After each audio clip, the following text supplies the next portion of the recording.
Welcome to the latest episode of Platform. Today's guest is Billy O'Neill. When I started the podcast, I wanted to get to 100 episodes without doing the same guest twice, but Billy, or as I like to call him, the Billster, no one calls him that. Billy has just had an unbelievable run in recent years. He got married. He hosted the Boschi Pope Skate Off, and he started his own skate company, Mesmer Skates, which he's doing in collaboration with Matthias Knoll from Powerslide. So just lots of things have been happening. And on top of all that, he is still skating at a phenomenal level. He's a really busy man. He's got a new distribution company as well, Heavy Distribution with John Bolino. So just tons of things have been happening. There's loads of things to catch up on. And yeah, just want to pick his brain about more stuff. Plus, there's questions that I didn't ask him the last time we spoke, which was a year or two ago. I want to say 2 years ago. I can't even remember. I'd need to check. But yeah, loads that I want to catch up on. New clips that I can show in his introduction, which I'm always excited about. And yeah, can't wait to get into it. Before that, though, want to thank my Patreon supporters. They are listed on the page now. If you want to support the Patreon account, you can do so for as little as £3 a month. And yeah, cue the music. The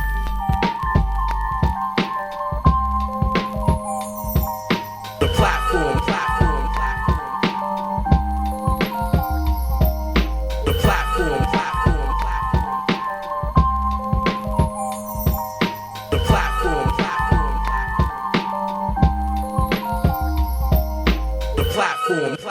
The platform. Hello? Hello. You drinking a beer?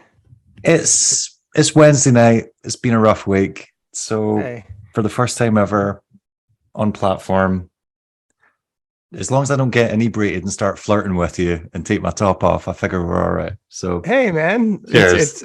It's all good. It looks like a nice beer. Helles from Berlin. So if you get them there, they're like 99 cents. I think that's like the penny version of euro. And if you get them anywhere else, they're like $5. So yeah. Actually, if you watched Spokes, they're drinking these and quite a few of the things in Spokes. So clearly it's a popular beer. That's kind of like the Guinness problem here. Like Guinness is like normally like the most expensive beer you could find at the bar usually in the States. Okay. When I was over there, it was like the cheapest beer in Ireland. So maybe it's something like that. Yeah, it's like, yeah, if you're getting it in the country of origin, it's usually all right. Yeah. Like, yeah, a couple of my friends that live in the US and are from Scotland originally, they're like, oh, I had a pint of Tennent's, which is like basically like dog piss beer in Scotland and made in Glasgow. And they're like, oh yeah, I only had to pay like $10 for it. And I'm like, why would you pay that amount of money for that? That's It's like my buddy, like it's funny, like when I was in Ireland and I saw like at some pubs they had Coors Light available. I was like, how is this even available? Who buys this? But then I got a friend from his name's Andrew Halls. He's from the UK. yep. And his like favorite beer is Budweiser. So when he's in the UK, he buys a Budweiser and it's an export, like, you know, so it's like super expensive and it's still a Budweiser, which is like our crap beer. So yeah, I guess it's preference. True. Yeah. Plus, I know that a lot of the American beers we get here are fake. So like as in they're not actually made in the US. Like Corona, for example. Corona's not. Yep. It's made in the UK. So yeah. Yeah, it's funny. I was in Italy and I got a Corona and it was made in Belgium. And it just like I was like, this is not a Corona. What is this? I was like poolside and I got a Corona. It was something else. But that's the cool thing about Guinness. I will say Guinness. They don't have any other places where they make this stuff. They make it all there and they ship it here, you know? So it's cool. This is true. So did you fall into the American trap? Did you come back from, because obviously that's like a pilgrimage for you. You know, you're always rattling on about your Irish heritage. So did you come back and you're in Long Beach and people are like, hey, Billy, how you doing? You're like, right there, I'm good. I'm grand. How are you? Yeah. How are you, lad? No, I can't even do it. No, I think just when I came back, like, what did I take with me? I don't drink actually like nearly as frequently as I used to when I was younger. But when I do drink, I used to prefer like a craft beer or an IPA. But since I went to Ireland, I'm just like on the Guinness. I just like Guinness is my move now. That's it. It's nice because you could have like two or three and It's not like high percentage like the craft beers. So it's like you have a couple, you cool. It's nice. I like them. This is true. Yeah. Very heavy though. It fills you up really quickly. So you have it, and then you're like, after you've had a couple, you're like, oh, feeling a bit. The stomach fills up a little bit. I don't have that experience, man. My experience is it's like I used to think that, but that now I have them. I'm like, oh, these are nice. These are nice and light. I don't know. Okay. I mean, they're my partner's not an Irish, so whenever we go over, that's it was like, well, yeah, Guinness every time. Guinness. You have to, like, when you're there, you just have to. Yeah. You have to. Congratulations on getting married, by the way. Thank you. Thank you. I feel like it's a big move. Do you feel changed? Do you feel like a different man in any way? Yeah. Well, for one, like I never wore rings ever before. And I have to like mind when I'm skating now that I have a ring on. Like I have to like, I'm like new to being a guy with rings on my hand. So I basically went skating. It was actually like a clip in like Dom Bruce's latest pro skate edit. Like I did a trick in like the ditches in LA, and I just like slipped down and I put my hand down, and the whole ring was like just completely like just shredded and messed up. My wife was like, "What is that?" And I was like, "Hey, skating." She's like, "No, this isn't gonna work. You got to like do something with that." So for one thing that has changed since marriage is I got to learn how to take this off and put it on my my chain at the skate park so I don't forget it. And so I don't get degloved, because that's the thing that happens to people with rings. Yeah, I've seen people like properly, like basically like rip off the skin, like clean off their finger. Oh, yeah, I don't like that. Mac McMeans, a former Razor representative, he got his finger ripped off at the skate park. So I'm learning how to be a guy with a ring on my finger. So that's one like a very obvious change. But other than that, I mean, it's nice to like, I feel like be with my wife and be like, oh yeah, this is legit. We're married. This is cool. But it's always been honestly since like the first year with, I'm very lucky. I have a very amazing partner. And so like from like the first year, we've had like a really good bond and just very strong relationship. So it just further solidified what we already had. So not much in that aspect has changed, but yeah, it just feels cool. All my friends are, a lot of my older friends, I have different groups of friends, but a lot like my friends my age mostly are married. And so it's nice, we'll be like, oh, want to go out? Want to go with the guys, or do you want to bring the wives, or what do you want to do? It feels very old, but yeah. It also feels cool after a life of like, chaos and like some immaturity sprinkled in there. It's nice to be at a different stage. Because you were at Jeff Stockwell's wedding not that long ago. When was that? Yeah, Jeff Stockwell's wedding was on the 27th of August. Yeah, so not too long ago. Yeah, it was tricky because I was like, I was taking over the BPSO for Boschi this year, which was the 7th BPSO. And he was asking me to do it on the 27th, which was Stockwell's wedding. And I was like, I can't do it, but I can do it if we push it back a week. So it was this big thing where pushed back a week, like 2 months prior to the event. And I just like completely tried to run it from there. And then since I was like, okay, cool, we're running an event, let me try to get the Mesmer guys in town so we could film something and get everyone, the whole Mesmer team together for the first time and film something before that. So what I did was I got everyone tickets to go to New York on like the Friday of like the 26th. And then I was going to be in California at Jeff's wedding for that weekend, that heading up on Friday, the wedding on Saturday, and then coming back down on Sunday and taking a flight over to New York on Sunday night. So basically what I was trying to do was like kind of quarterback the situation from like Jeff's wedding. Like I was like, okay, here's the Airbnbs. I made an Instagram with like 100 skate spots and on addresses and like itinerary ideas for the day and like how to get from place to place, like subway map, like from my phone or texting it from the car and be like, go here, check this, check that. But those guys are all like, so it was actually, I know this question's about Jeff's wedding and we can get into it, but that particular weekend was super hectic because it was like Jeff's wedding, drive up 6 hours, get the hotel, hang out, do the wedding, hang out the whole night, party with everybody, dance the night away, go to sleep, drive straight back down to LA, catch a red eye, go to New York. The guys had already been there for 3 days and had like so much footage already in that time. It was like I was really shocked and impressed. And then so we had the Monday through I got there Monday morning. We'd skated Monday through Friday, and then Saturday was the event. Sunday we kind of just like chilled for like one day. We went to the beach after like a full trip of skating. We just like the beach in Rockaway. So we just chilled, and then Monday most people flew out. I flew back to California on that Monday. I spent the night at my house, and then me and my wife left on Tuesday to go to our honeymoon, which we had postponed for like 5 months. Right. Because like I was waiting for like our first shipment of like skates, and I wasn't going to be able to go. She was busy with work, and we're just like, all right, let's put it off. And then we kept putting it off. We're like, all right, we have to pick a date and a time, because we had this like honeymoon fund that like we had a website for our wedding, and people were like, oh, honeymoon fund. So we had like $4,000 in there. And then we had like my stepfather, my wife's like stepfather, pretty much stepfather figure. His wedding gift to us was like plane tickets wherever we wanted to go. So we just like decided, oh, we got a free trip where we want. So we decided to go to Ireland and Italy. And we had like planned that before I knew about the change for the Boschi Pope, that I was even going to attend before the skate thing. So by the time he presented, hey, do you want to do this event? Honeymoon's planned. Jeff Stockwell's thing is planned. And I'm like, how can I make this work? Because obviously I think it's important to have these events in New York City every year. We need at least one like strong event on each coast every year. And New York is a big one.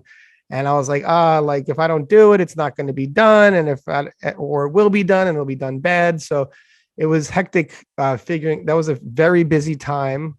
But yeah, getting back to the wedding. It was a fantastic wedding. Tons of friends. Brandon Smith was there, all like the Long Beach guys, the Sunday Brunch guys. Mike McMullen was not able to attend because he was recently just became a father like a few days earlier, maybe a week or two earlier. So it was a good event. I'm sorry if I gave too much in that very straightforward question. Yeah, I think I interviewed Mike like a week after his son was born. It was something crazy, because I was like, are you sure you want to do this? Like, I've had a kid. During that time, it's torture. What are you sure? You know what? I got to say, it doesn't seem like, because we have a Sunday Brunch group text. I got to say, it doesn't seem like, it seems like he's handled the transition really well. It doesn't seem like much has changed with him. Like he'll still show up to brunch. He like, there's like every now and then, like, usually like Thursdays or Friday nights, there'll be like beer photos sent, like the guys will send like whatever beers they're drinking, and he'll just have it's the same photo with him, but just with a baby on his chest, like, and then so it's like, oh, like it doesn't seem like really much has changed for him. So which is cool. It's inspiring to see. Yeah.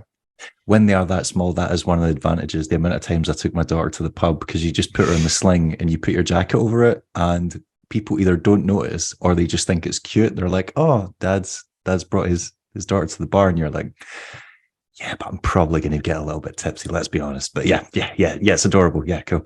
I was going to say that there's a big difference in culture between, I don't know if it's the same in Scotland, but from when I went to Ireland, like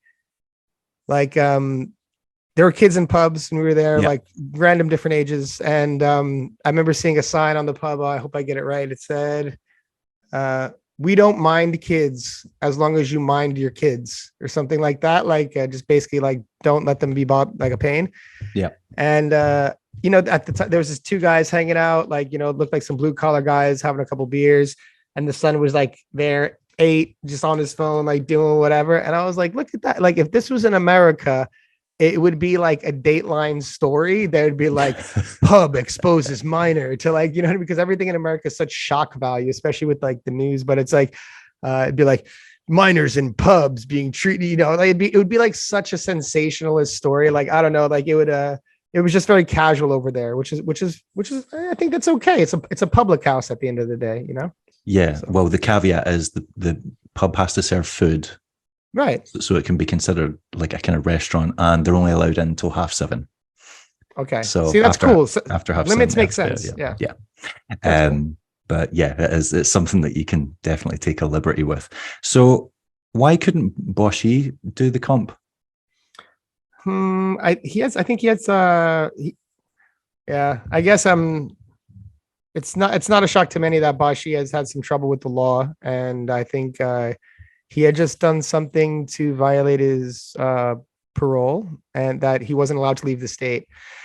The thing about parole is once you're on parole, if you make like minor infractions, they can just like take certain like freedoms that we're used to, they can just take Yeah. away. So I'm not sure the infraction. It could be something from as minor to not checking in with the parole officer on time. It could be something like, I don't know, smoking weed. It could be several different things. I do not know what it was, but I knew that he basically said something had came up. He wasn't able to come up to the state. And so someone needed to do it. And I was like, okay, cool, I'll do it. And then I was like, I'll do it if we could change the date. If we need to change the location. I was like, I'm not going to do it at that same place again. That's place is kind of rinsed. So like, let's change the location. And yeah, I just, I had like a couple of things. I was like, I'll do it if we do it like this way, and then just let me run the whole thing. And he said, yeah, it's cool. So I did it. I'm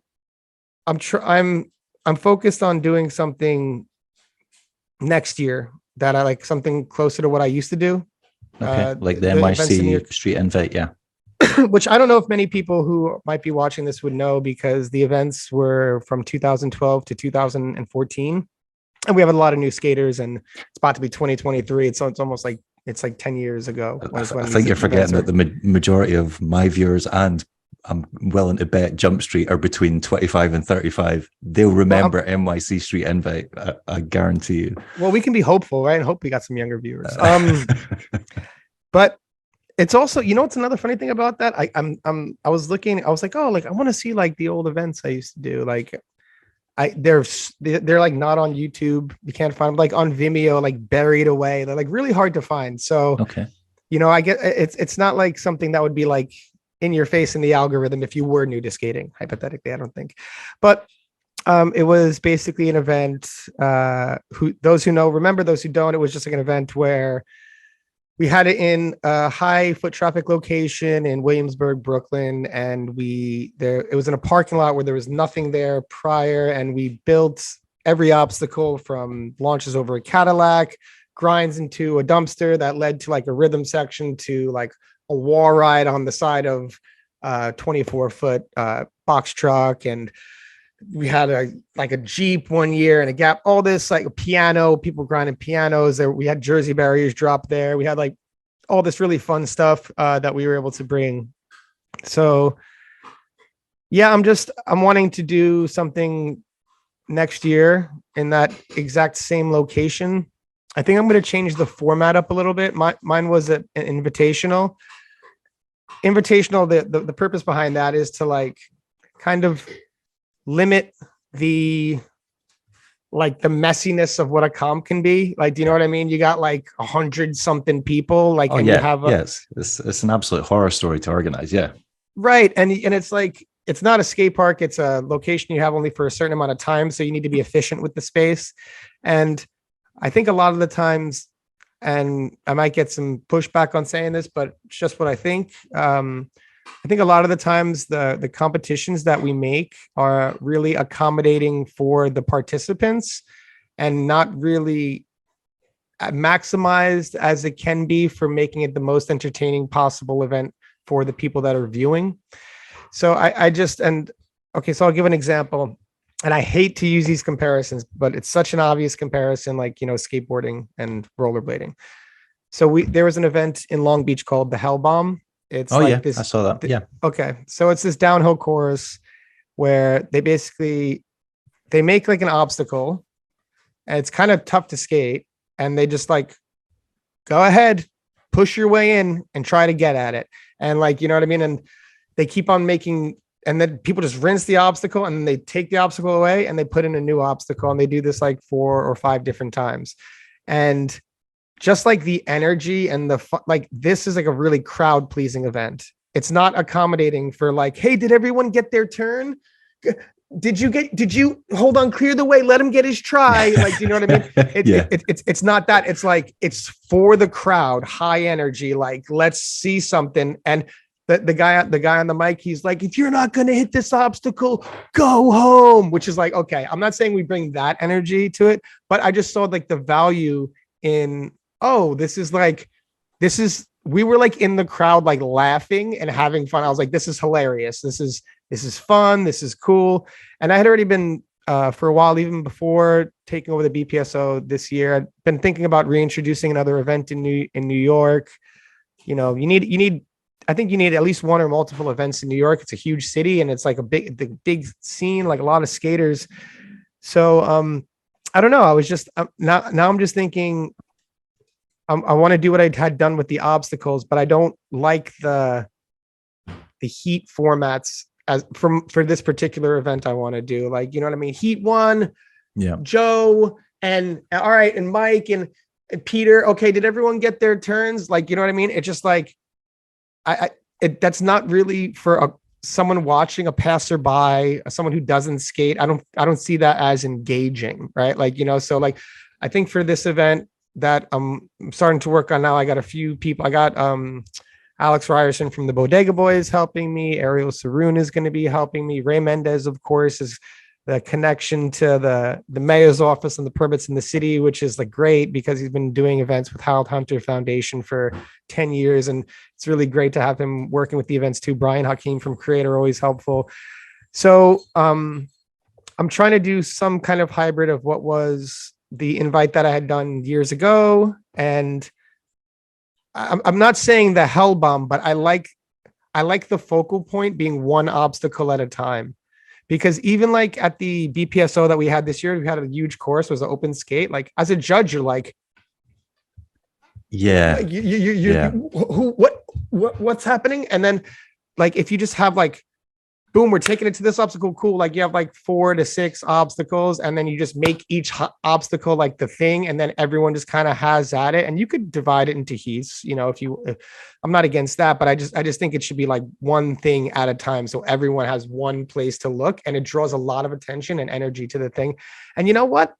I honestly think it's okay. Like, obviously everything we've done thus far has been cool, but I think it's okay to just try new things. Like, you know what I mean? Like, and if it doesn't work, then you don't do it again. And if you fall flat on your face and it sucks, be like, well, that sucked. All right, we'll do it again next year. But I just want to like kind of give these different things a try and see how they shake out, you know? It definitely has become, it's one of those things that's become formulaic, and we've just done it so long because that's just the way things have always been, like with NES, with ASA, even, you know, in recent events like Winter Clash and stuff like that, or fees. And it's like, yeah, why aren't we trying different things? Because it's too hard for an outsider to understand. Like when you see 10 people flying around the course at the same time, you don't know where you should be looking, one, because B, they're usually in skate parks, so we're not actually it can be as exciting and entertaining and dramatic as you want, but no one outside of Bladen is seeing it. And you can shove the edits on YouTube, but no one's seeing those either unless they're searching for them. So it's like, I definitely think there needs to be more events in a public space. And people criticized Bladen Cup and said the course is underwhelming. Yeah, the course was underwhelming, but the fact is it was exposing rollerblading to people on the street, and you can't get better than that. Like yes, it's not, I don't know, like flat spins over huge boxes or whatever, but to be honest, when I used to watch vert competitions when I was a kid, I used to find that shit really unappealing because I was like, I'm not going to do that. Like, I'm not Rennie Hulgreen. I'm not Aaron 12 foot above a ramp. Like that's just that guy looks like a psychopath. So I think people seeing, I don't know, Ryan Parker doing a stylish grind on a P rail, or seeing, I don't know, Randy Spicer, this guy pushing 40, like just hammering around the course, looking like a CrossFit legend, like shit like that's that's relatable. Yeah. No, you know, it's funny that you mentioned that because, or people like, there was some criticism of the course at the Blading Cup.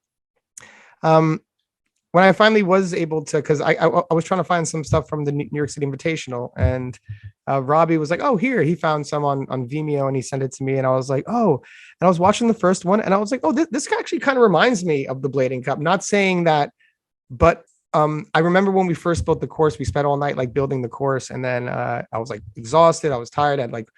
I was working like moving furniture for like weeks before, and then I was just like had time off, so I was like hustling to get this done. And I just remember like Frankie just walked up, he looked around the course, and he was like, "This course sucks."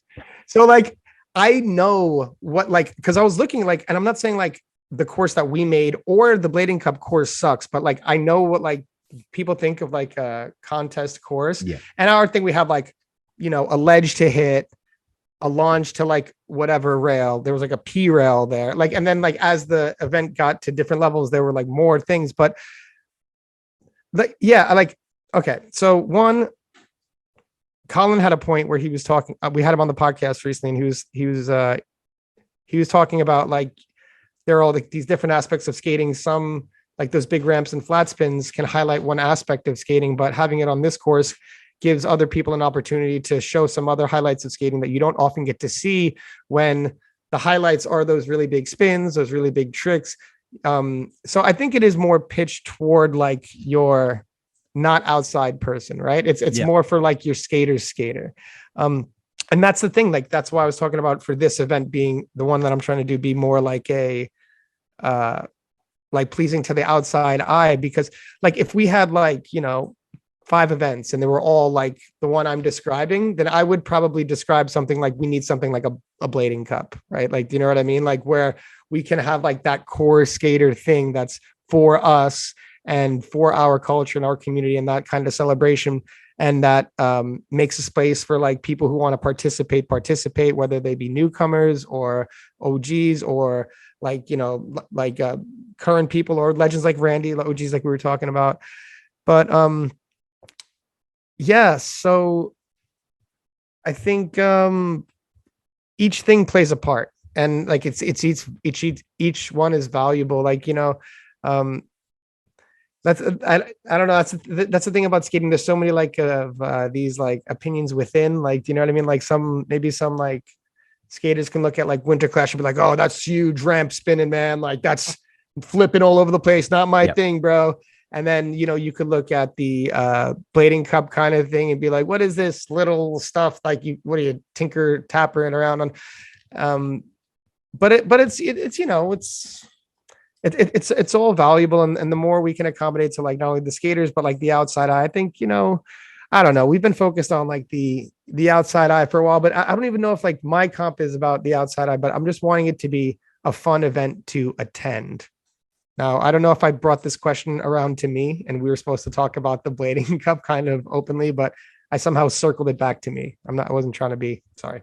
No, I kind of get what you mean. And like with the hell bomb, the thing that you're describing, I think that's the kind of thing that the outsider would see. And it's got that kind of countercultural appeal, because it's one of these things that's like a spectacle and it just looks insane. It looks like a Mad Max version of a skate competition. It's not even really a competition. It's just a bunch of guys just basically trying to do the most mental thing. I don't even think anyone can win it, can they? I think it's just people going nuts on ramps through things of fire and all sorts of crap and like grinding on like it's just they basically just shove stuff on the street and go have at it. And then right.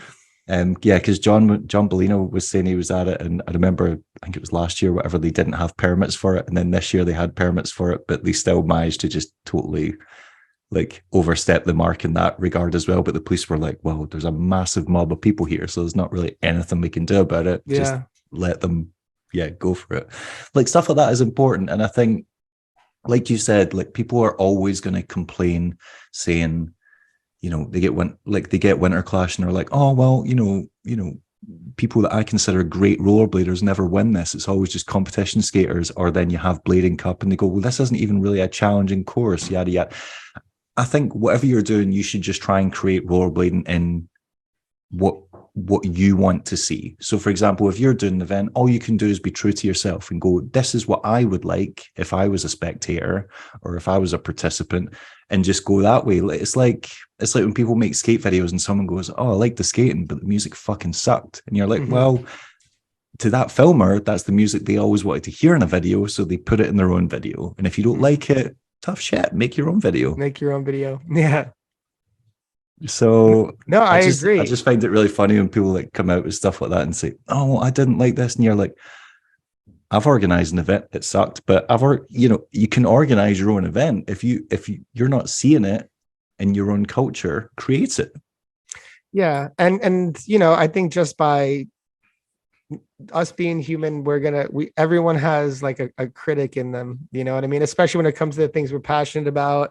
I think one of the reasons why I started wanting to do competitions to begin with was because I was such a big critic. And there was a moment where I was just like, either myself or someone had pointed out what you just kind of pointed out. Like, if you're going to critique enough, then you should take some action to try to do something yourself. And I don't know. I don't think that realization is very obvious to everyone, or I don't know if people feel like they think they are able to do it or not, or what it might take. But normally if you like start, I've found that when you start, like just try to do something, or like even like, hey, I think I want to do this. Like people be like, yeah, I'll help, man.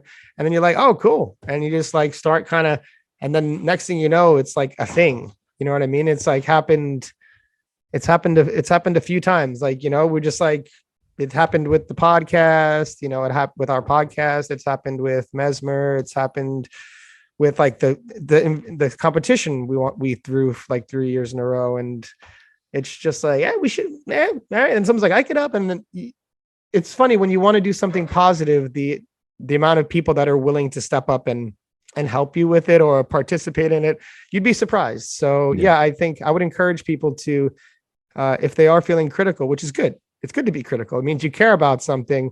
But if you're like just criticizing without like trying to do anything to offer anything, it's just not productive. And then like, which is also fine. It's up to you how you want to spend your time. But I think like it's better to. That's such a diplomatic way of saying like if you just want to be a dick about it, that's cool. But yeah, no, because dude, I'm like, I'm 39, like been that dude.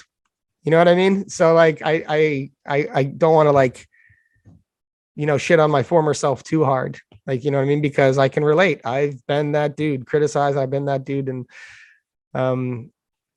probably look back 10 years and be like, talk about the dude I was at this time, and hopefully always growing, if that's the, but generally I think that, yeah, it's good to have an opinion. It's good to be critical. Like the best skaters are critical because they have their own vision, and some of the best creators are the biggest critics because they know what they do want and they know what they don't want. It's very clear. And that's been like a big motivation in a lot of the things that I've created, like being critical of things that, or it's a combination of critical and admiration. I do like that. I don't like that.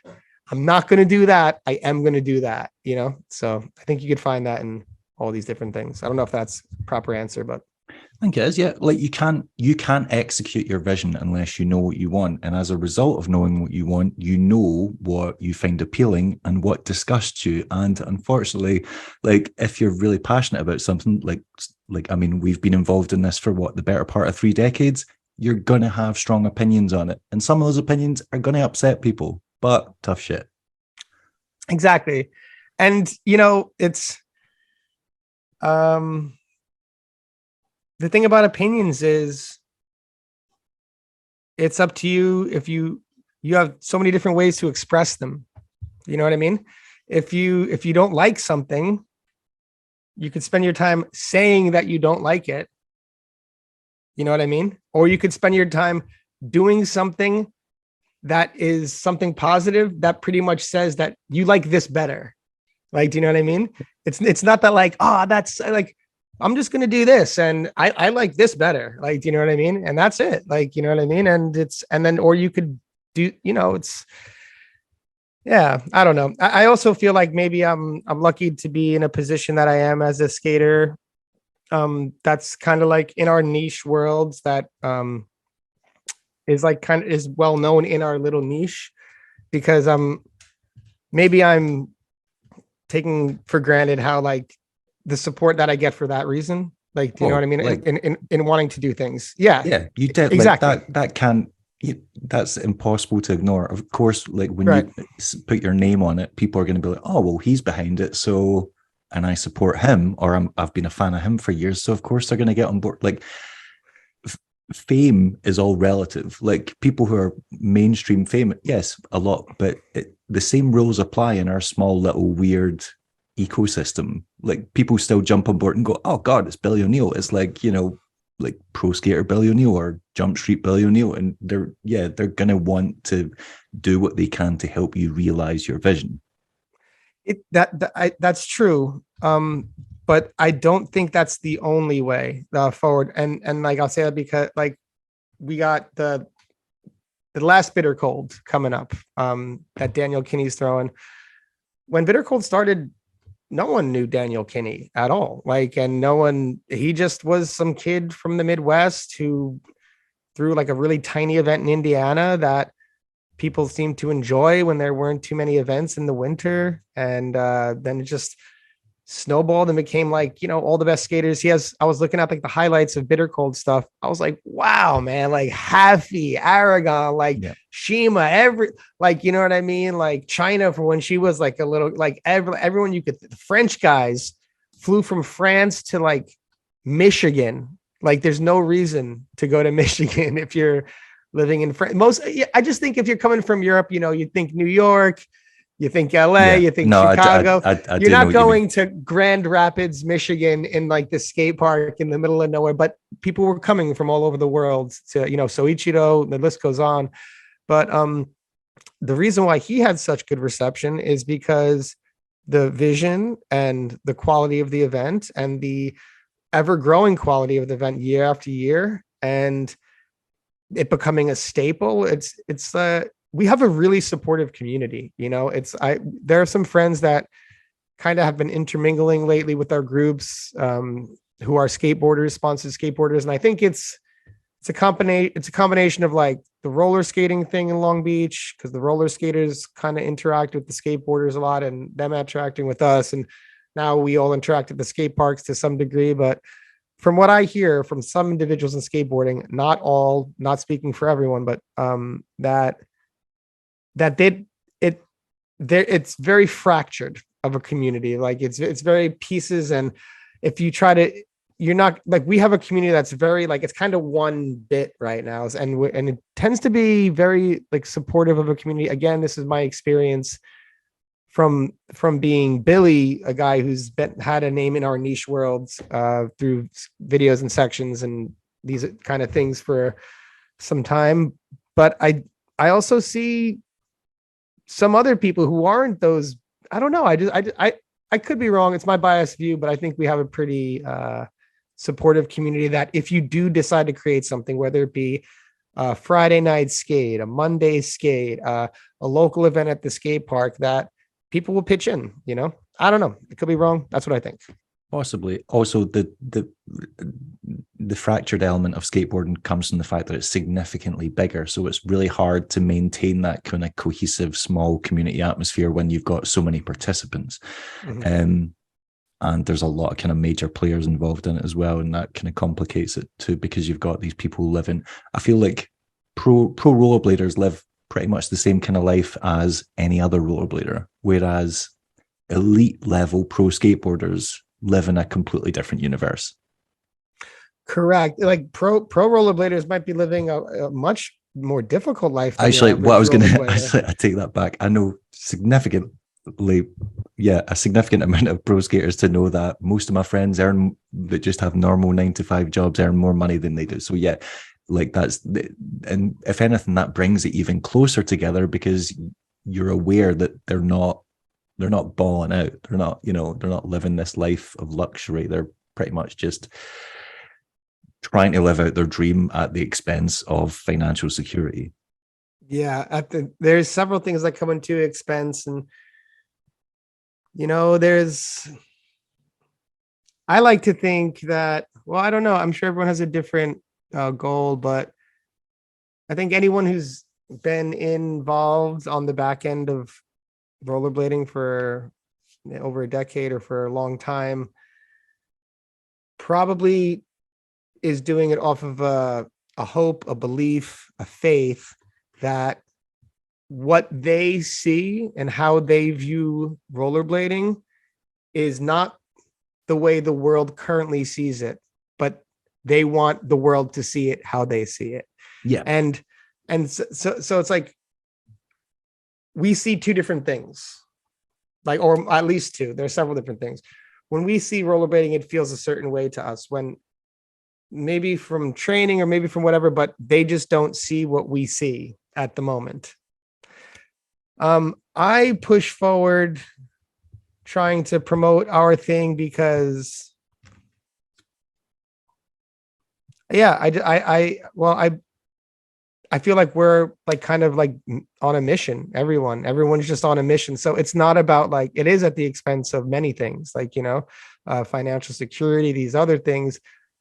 And it's each person's decision and how far they want to go. But I do think some people have gone so far where they're like, I can't turn back now. This is what it is. This is what time it is.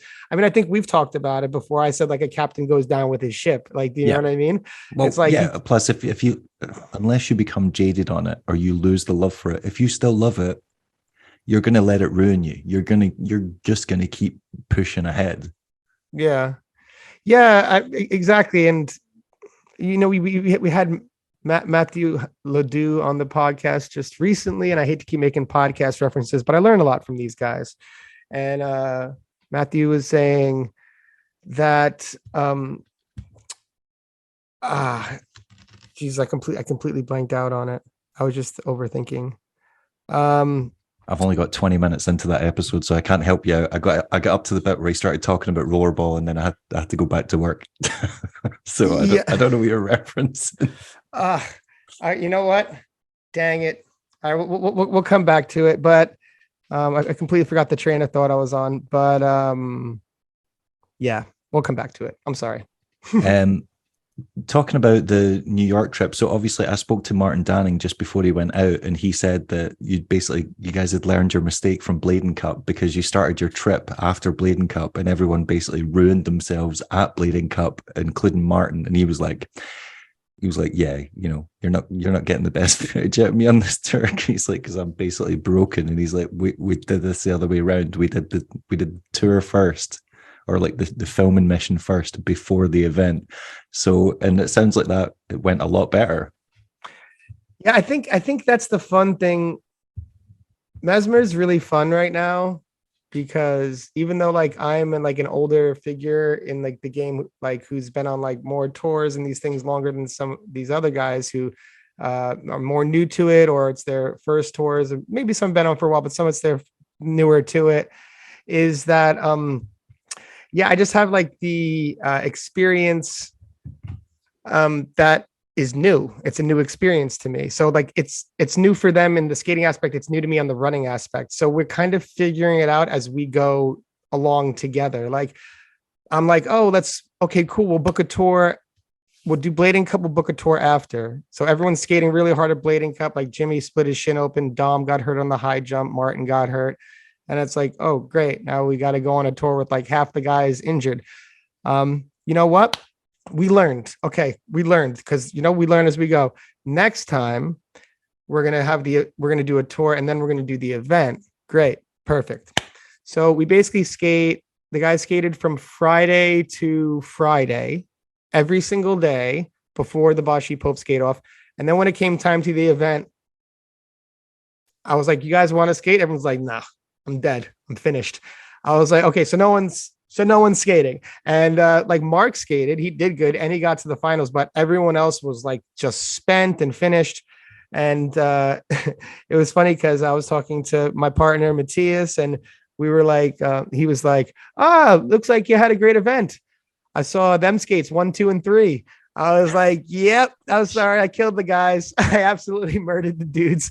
So now it's always like, that's the payoff, isn't it? Because it's like, what do you end up prioritizing? Do you prioritize getting the footage and getting a project together, or do you prioritize the representation of the brand at an event? And is there a way? It's tough. It's tough to achieve both. Like you also have the foresight of seeing it from the other side. You're not just a brand owner. You are still a skater, but you were a pro skater. You know what tour life is like. It's grueling. It's, yeah. You can pick up, you might not even be trying to huck yourself. You might just be skating a little ledge, and then you're like, cool, I just absolutely like wrecked my ankle, and now we've got 3 days left. Like, so exactly. It's all these. And a wise man said, there are no solutions. There are only trade-offs, you know? So you can give one thing and lose another thing. And yes, like definitely know that aspect and of being a skater and having to deal with those injuries with everything regarding that. Ideally, we would be like, you know what, this trip is just for skating street. And you know what? We're flying you guys in for the contest. Friday, you go back home Sunday, you know, but we're like a really new brand. It's been like a really tough, this year's been tough for everybody. There hasn't been like high sales this year because there's such a boom in 2020 and 2021. So we just try to maximize everything that we're doing. So it's like, oh, I'm flying them to the event. Keep them a few days longer and try to get some content out of it, squeeze a video out of it, which is like tough on the guys. It was really tough on the guys in New York. We had 10 guys in like some very tight spaces. You know, we're basically like the fun thing about Mesmer and the tough thing about Mesmer is that we're all kind of figuring it out as we go. Like, do you know what I mean? And sometimes it becomes a mission. Like, you know, I was like, yeah, let's do like a Hoax 2 style tour. We haven't seen one of those for a while. We'll rent an RV. We'll jump in the RV. We'll do this. We'll do demos. And then like in your head, it's just like this, like perfect, pristine thing where like everything is just smooth. But in reality, it's like, you know, 9 guys who just skated in like a hot van in the desert. Like 3 of the guys are injured. Like, we're driving like 6 hours, like get off. All right, who's in the mood to skate after sitting in the car for 5 hours? What, nobody? All right, cool. Like, so in the van with the broken toilet. I heard about the broken toilet with the piss coming out. And God. And that's what I'm saying. Everything is a learning experience. Like I know in 3 to 5 years, if we're still going, please support Mesmer. But if we're still going, then I'm going to have this down like nothing. Like, you know what I mean? It's going to be like clockwork already. In like, I learned so much in the first 3 months, and our first year of being in actual business is Christmas Eve of 2021. So we're coming on our 1 year being in business. I think we did a lot in that time, but, yeah, just in that time, I've just learned crazy amount of stuff, just like of how much I was ignorant about. You know, I remember being like the skater, being like, what? Like, and it's so crazy being on both ends. Like, I remember being like, what? How can, like, we deserve this? Like, this needs to be. And then like and then the reality of trying to make all that happen. Yeah. It's like, damn, I was such a dummy. Like, it's so fun. But, you know, that's natural. It's part of it. I think that's, like one of the things from being such a massive blade nerd and knowing some people in the industry, because you always hear it from both sides, and you're like, as a kid, I used to be so frustrated and be like, this is shit. Why are my favorite skaters not? But then when you actually hear about the financial pressures or the margins or the stuff that you just don't think about, or the times that the skater actually screws over the company by, you know, not promoting their product or leaving just after the product's reviewed and it's like released and it's just instantly out of date and unsaleable. And you're like, when you see these people criticizing online, it's like, just think for a second, think about the person you're criticizing, think about it from their angle and why it might be tough. Like, even with the whole Peter thing, like with the adapt thing, it's like, oh, like Peter lost his temper and threatened Levy, and it's like, yeah, he did, and that's shit and not acceptable. But think about the amount of times you've said stuff you don't mean to people, and then later being like, I would like to be forgiven. Yeah, I would like to be forgiven. Like I've said, I've said horrible shit to people. Sorry. So like, yeah, and yes, he doubled down on it and went, I don't regret it, but that's because it's probably still raw for him, and he's probably still angry. So I don't agree with it, but it's like you start to see it from other people's perspective when you're like, that person put a lot of time and money into something and they felt like they got shafted, so they're naturally angry. Okay, So it's that like, particular situation, that specific situation, um, obviously I don't know all the details. I just know Levy's side. yeah, I really like Levy. He's a good guy and he's a sweet guy. Things that bother me is I don't care if people want to get violent. That's okay. It's up to you as long as it's like a but I don't think it's cool to do that with someone who's clearly not that way. oh Like, do you yeah, know what I yeah. mean? Do you know what I mean? So it's like that kind of rubs me the wrong way. That being said, I'm not condemning the guy, you know. I I mean actually yeah, I don't like that actually. I'm sorry. I don't like that. Oh But no, like yeah, you're sorry, that was a that being stupid said, example to bring up. I no, just no, mean but as no, but in like you can yeah. you end up seeing things from like the company owner's perspective and then the skater's perspective, and that was just an example or a recent No. example anyway. No, exactly. Like yeah. So quick, just to retouch on that before I go back to your other point.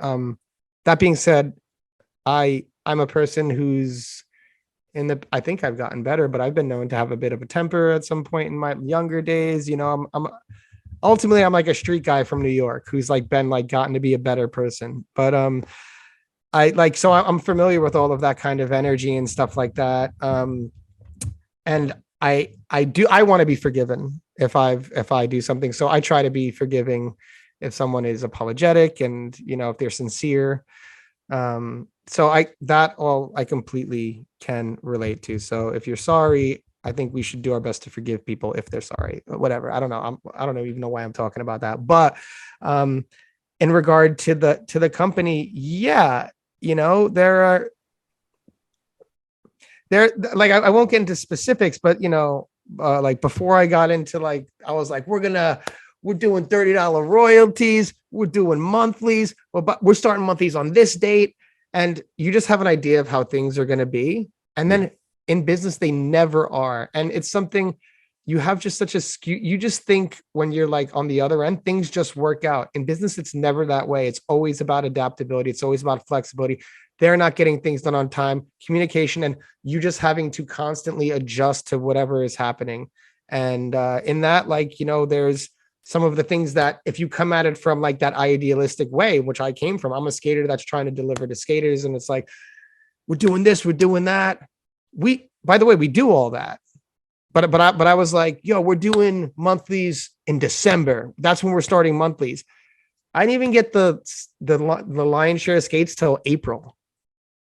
You know what I didn't even have anything to sell until like we had like 100 pairs that we flew over, like basically, which cost like $50 or $60 a pair to fly them because we had to do something to satisfy the demand. So we said, okay, we'll basically make no money here. We'll fly them in. We'll get them out just to get some on people's feet so we can like not let the hype drown down. And then whatever comes on the boat via Corona that was like backed up at the ports for like months behind, we got in like April.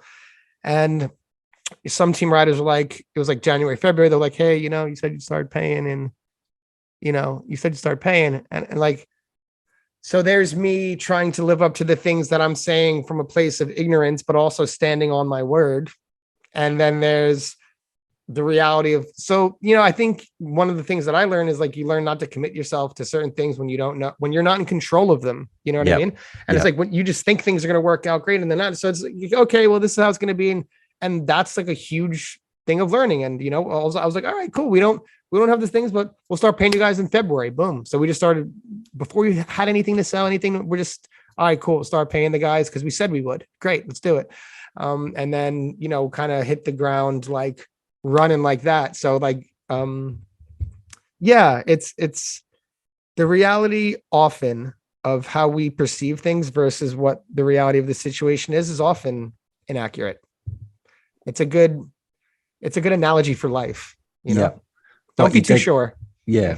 But you did like you basically like focused in on 2 points there. It's like, one, don't promise something that you can't deliver, but you didn't know you couldn't deliver it. So like you said, ignorance. Yes. You can't do anything about that. That's just one of those things you learn from. But two, the thing that if either of us have learned anything over all these podcasts that skaters get pissed off about it's not about not getting what they feel they deserve. It's about the lack of communication. More often than not, every skater that I've seen on Jump Street that feels wronged by a company or has been on platform, they're like, they never said, or worse, they lied. So it's like, if you're not going to do something for someone, or you've turned someone pro and then realized after you've turned them pro that there's not really any momentum behind their name, which just, that happens. Someone turns someone pro thinking they're going to keep going in that trajectory. Their popularity plateaus, and the brand's like, well, we're not doing it with you, but they're not telling the skater that because they've turned them pro. And then it looks like they're going back on their word. So they just kind of leave them to it and hope that they get the hint on their own and leave. And like what you're saying with the payment stuff, you're like, as long as you're transparent with them and you're like, this is what's happening. I thought we'd have the skates. I thought we'd have money coming in. We don't have the skates.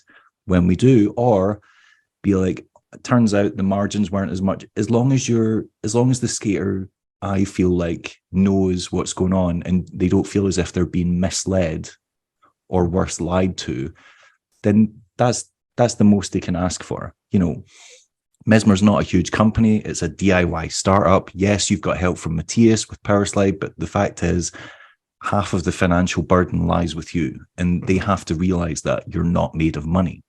Mm-hmm. So, no, it's but it's, I think, and I agree, and I think I do have a very understanding set of guys because I am so transparent, like almost to a like like it could almost be to a fault sometimes. I'm like, do you guys want to know this stuff? Like I ask now, like, do you want to know? Because I could say too much sometimes. yeah. But and then some people, they're like, yeah, I do want to know that stuff. Like Dominic's always very interested. Like he wants to know a lot of the back end stuff. So I'm like, okay, cool. But even just like learning to not do that, like, you know what I mean? Because I think, like, I remember when it affected me, I went to go skate for SSM. I was told I was going to get X amount of money at X day, like a grand a month starting in May. And my first paycheck was like in November for 300. And it was like, I just remember like what that did to my head. And I get that. So like I've been on the skater end, and that's why I'm like trying to not do that. Sorry, my dog's licking her paws. And I'm trying to not do that for them, and just try to like not have be about words and excuses, but just like deliver. So don't say something that you're not going to do at all. Be like, oh, well, this is why, you know, in the beginning, that's fine. Okay, cool. We said we were going to do something. I didn't know any better. I thought we were going to get skates at a certain time. We had all these things in the way, backups because of COVID, things being delayed. We had to redo the boot because the first, we thought the prototypes, we were going to get them. We are going to be good, ship them out. We got them. They were too flexy. We had to change the material, all this other stuff. So there was a few things that held us back. And I think it's forgivable, like you said in the beginning, as long as you're transparent and honest. Moving forward, to continue to make that mistake I don't think it is forgivable, actually. And I think it's not good to set a precedent where you're making like, hey, you know, this happened, it's not my fault, it's China, and just be like, okay, I know that's going to be a factor. I know that they're not going to be able to deliver on time, so I'm going to keep my mouth shut, and I'm going to figure it out and know when I know, and things like that. And because at the end of the day, skaters have been promised things for a long time, from all the way back from my generation and before, and they get tired of it. They don't want to hear what's going to happen to them. Just if there's money, pay it. Like, you know what I mean? If there's something good, do it. If you're going to get a trip, just do it and say, hey, I'm doing this when you can, and then do it. Because like, it's not really cool. And be straight up. Like, you know, like don't string people along. And, you know, I just be like, I told, you know, John, I told Dom, the guys who've gotten pro skate so far, I'm like, hey, Mesmer's not a career. Just so you know, like, do you know what I mean? Like, you can take this money that you're going to get and use it to help you in certain ways. It could be another part of income that helps, but it's not the end. It's not going to be. Like, I was like, hopefully one day we could grow heavy into a huge distribution company that is something reflective of what Powerslide is in Germany. And you know what? I can have 10 employees and I can employ you guys, like real careers and jobs. And then that might be an answer. Maybe. I don't know if I can do that. That's something I want to do, but we'll see. But Mesmer's not the answer.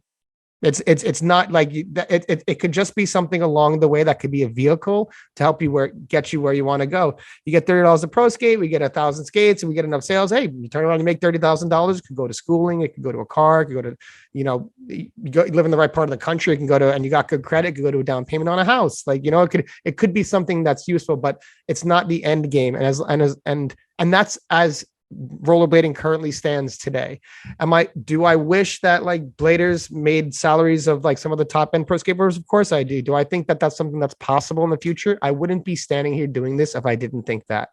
But at the moment, as it stands, I'm not going to BS my guys. It's their body on the line. It's their life. Like I tell them to learn, like John, who's 31 or 32 now. I'm 39. And I tell him, he's like, dude, I feel like I realized a lot of things when you realized them. I was like, that's awesome for you because you're 7 years early. I wish I would have realized some of this stuff when I was 32. And I just try to be, I don't know. I've Mesmer, there's like all of these projects that I'm trying to do, I think is with the greater ultimate goal. You know what I mean? Like do a competition that people can enjoy, like have a podcast that can promote and people can learn about some of these personalities in skating, like have a skate company where instead of making it about me, I'm making it about the younger kids in the future generation and like try to push them and give them what they deserve and like motivate them, but also while being transparent and honest and being like, hey dudes, like, you know what I mean? Like it's not, just so we're on the same page here. Like, and I would, so I look at us as people that are honest, open with each other. We're on a mission, but I'm not, and I wouldn't try to sell them any BS or mislead them. I care about the guys. I like each, and we have some girls that are now skating and we're going to do a little flow thing. And, starting to get to know everyone more, but some of the guys I know really well, some of the guys I've known and girls I'm getting to know, but ultimately as a older person in skating who's been like through what they've kind of been through in terms of like going on tour, not having the money to really put myself up and getting that income from skating and stuff like that. I just try to be an honest, open book because my goal isn't let's get rich off Mesmer. Let's do this. It's mainly let's build this thing that we care about, like, and just keep building it. Like, it's just, yeah. So that's the thing. I think, no, like, and I'd like to think that the majority of the people that you do have skating are over a certain age. So, and if they've been paying attention to the industry, they should understand that is just the reality. Especially people who've had experiences of being pro for other companies, people like Levy, who we mentioned, obviously, Dom, who was pro for Razors briefly, John, who was pro for SSM and NIM and SSM. Mm-hmm. Yep. Yeah. And like obviously tried to go to USD, that didn't work, went back to SSM. Like I think they're all aware of the reality, but just the fact that you're willing to impart that wisdom on them and be honest and be like, that this isn't going to be a job for you. That's they should already know it to a certain extent from their experiences, but just the fact that you're not trying to sell them a false dream is, again, it's an admirable thing. You mentioned Matthias, and when they were at the NYC invite, like how that's kind of what I've been curious about with your like business relationship with him. I wondered if it was just a case of he's putting up half and helping with like the production, or does he actually like have opinions and stuff that he wants, like, or expectations from the brand? Like what's your interaction with him in regards to Mesmer, or is he very hands off? Like how does that relationship work? It's like the best relationship you could have. So yeah, I'm trying to decide how honest to be. Okay, got it. So I mentioned this on a previous podcast, but in formulating the Mesmer idea, it took us about 2 months to come to a place where we understood our roles to where we could even move forward. So this is emailing back and forth every day, at least Monday through Friday, maybe not the weekends, of being like, okay, we could do this, but who would do what? How would you do this? Who does what on the money? Who does what role? And so it took about 2 months to figure this out because there are certain things I was unwilling to budge on. And I was like, I won't do it unless it's this and this and this. And there were some things that he had some hard lines on, but generally open. To be honest, he didn't really have many hard lines. He said pretty much yes on everything. But the point is, our relationship. We have 2 distribution companies. There's Disroyal and there's Heavy. So if we order, we've done this twice. If we order, normally the order is 1,200 skates or a little more. They'll get 6, we get 6. They pay for theirs, we pay for ours.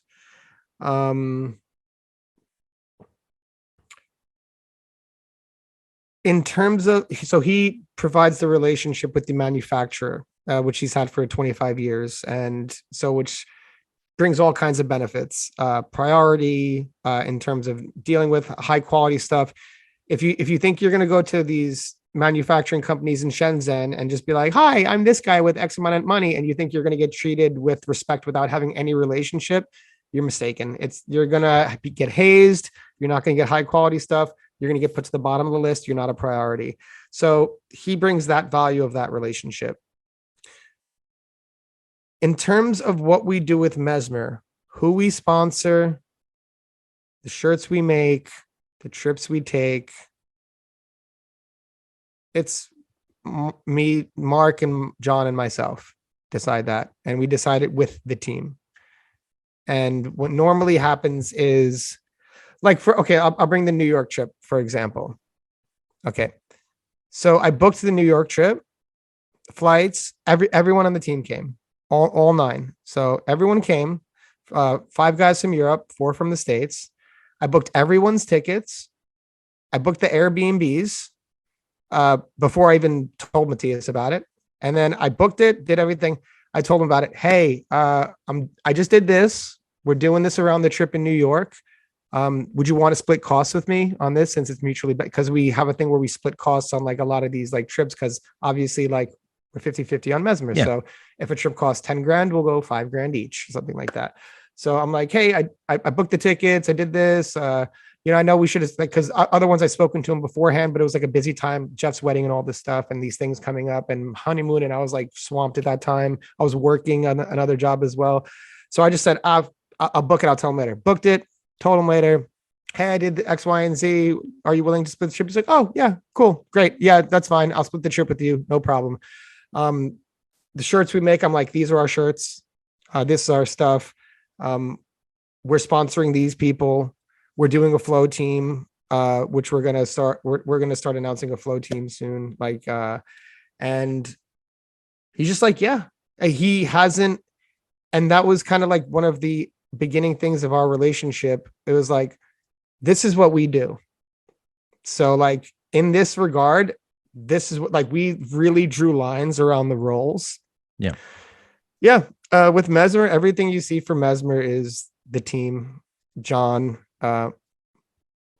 Mark, myself, the shirts, every single thing that comes from Mesmer is from skaters on the team or skaters in general. Photography, editing, marketing, clothing, the shipping, the moving the boxes, everything. There's not anything that happens at Mesmer if it doesn't go through the hands of a skater. We happen to be incredibly fortunate by having extremely talented and artistic skaters and people like Mark, who just literally, I saw Dom's edit.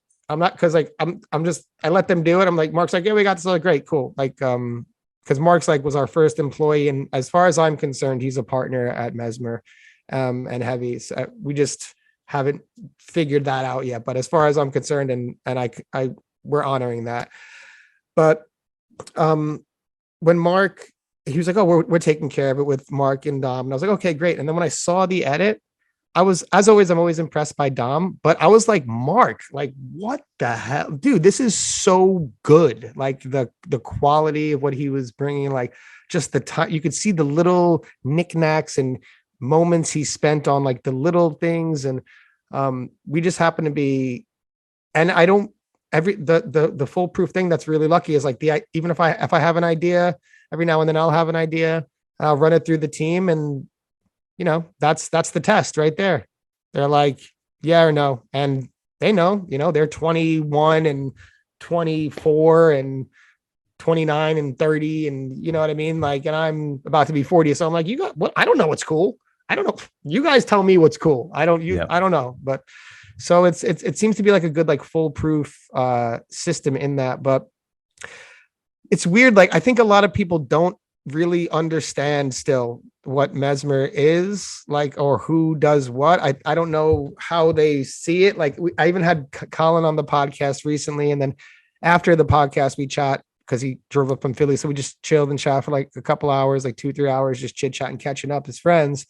And he was like, so what is your role like that? I was like, really? Like, I was like, dude, like what? Like that seems odd. I would have thought Colin's like a scholar of blading. I would have thought he would have understood your position quite well. Well, you know what I think? I don't know if it's, I can see how it's confusing, but I think some people still don't know what to make of it, which is fine. Like, but for Mesmer, to clear it up, Mesmer is us. Like, we are Mesmer. Like, John Bolino is Mesmer for life. Mark and myself, that's our company. It's Mesmer. Heavy distribution is like my LLC. That is John and mine. Mark, if he ever wants to move to the States, he has a place at Heavy as well. He loves Spain too much, and I don't think he's ever going to leave Barcelona. He's the king of Barcelona, so we're just going to leave him there. But if he ever wants, there's always a space here for him. Other than that, Mesmer, everyone on the team is a part of the creation process, and we don't run it through anybody. Like, the ideas occur in the team chat, and then we just do them. And that could be everything from trips to whatever. But I think that's why everyone on the team really likes being on the team, because one, they know their voice matters. They know that they have a say in how they're being represented and how they're looking. And it could be a challenge. Everyone has different styles and views. Like, you know what I mean? Like, everyone's different. Look at Dominic, look at John Bolino, two different guys. Look at, Dennis, and then you look at like Levy. Like, I don't know. Everyone's just got different music styles, different personalities, and so it can be, everyone can have different opinions, and that might make it a little tricky sometimes. And some things I think we realize that it's best for just John, Mark, and I to decide, instead of just like, hey, do you guys want to make every decision with us on everything all the time? Like, we don't need that. Like, you know what I mean? But I think in terms of, like, and you'll never achieve anything, because that will take, if you turn everything into a democratic process, that will take forever to do anything. Exactly. That was part of the learning process. Like, again, you come in ignorant and idealistic. No, it's going to be like this complete like thing. And then you realize, no, we don't need to run this by the team. We can just do that. Like, and then for the most part. So yeah, I think it's just about communication. Like, for me, it's really good to, it's special to be able to like give Dominic like his first pro skate, like a long awaited thing, and have him have complete control over how it looks. Like, I mean, I think about when I used to get pro skates, they were like, do you like this? And I was like, yeah, that's cool. Like, do you know what I mean? That was my whole process of like the pro skate. And like, Dom's like, I want this thing. Like, and he has like, he's an artist, so he has his idea and his vision, and then to be able to pay him his first royalty and things like that, because it's cool to say you're going to do things and then do the things. And it's like, I remember when we paid them their first monthly, like, I feel like, and I'm not gonna, I think it's okay. I feel like some of them, because I feel like some of them were owed monthlies for a lot of the time. So they were like, good, this is good. But like Levy, like when he started getting monthlies, like, I've never gotten paid to rollerblade before. This is crazy. Like, he was like, so, like, damn, like, it's happening. Okay, cool. Like, and it's not like, oh, it's happening. Like I said before, we can retire now, no more problems. But, said we're going to do that. We did it. We said we're going to do this line of pro skates, and we're going to give these people royalties on the pro skates. We're doing that. We're saying we're going to give everyone on our pro team pro skates at some point. We're going to fulfill that. So it's going to be really, it's just cool to create a relationship between me and the riders that creates like this trust. And even if things don't go right, or if they just know that like we're all out on like the same kind of mission, and it brings like a really good energy to the team. Like there are times like like Dom's part came out and I was getting messages like in the group chat from the team. They're like, fuck yeah, I love Mesmer. I fucking love being on Mesmer. And like Dom's like, dude, I love being on Mesmer. And I was just like, cool. Like it went from like a thought to a thing. Like, and now we're just trying to do the best we can with it. And it's all happening so fast, but it's cool. That is, yeah. Well, there's so many things to touch on there, but I love the fact that when you release something, the other people on the team get excited about it, and they're like, yes, this is getting me pumped, this is getting me motivated, because that is a great thing. And like that is what it's about. Like you're as a company owner, as essentially like a boss to these guys, like it's your job to inspire them, to lead by example, to like, make them want to stay and do the best that they can for your collective vision.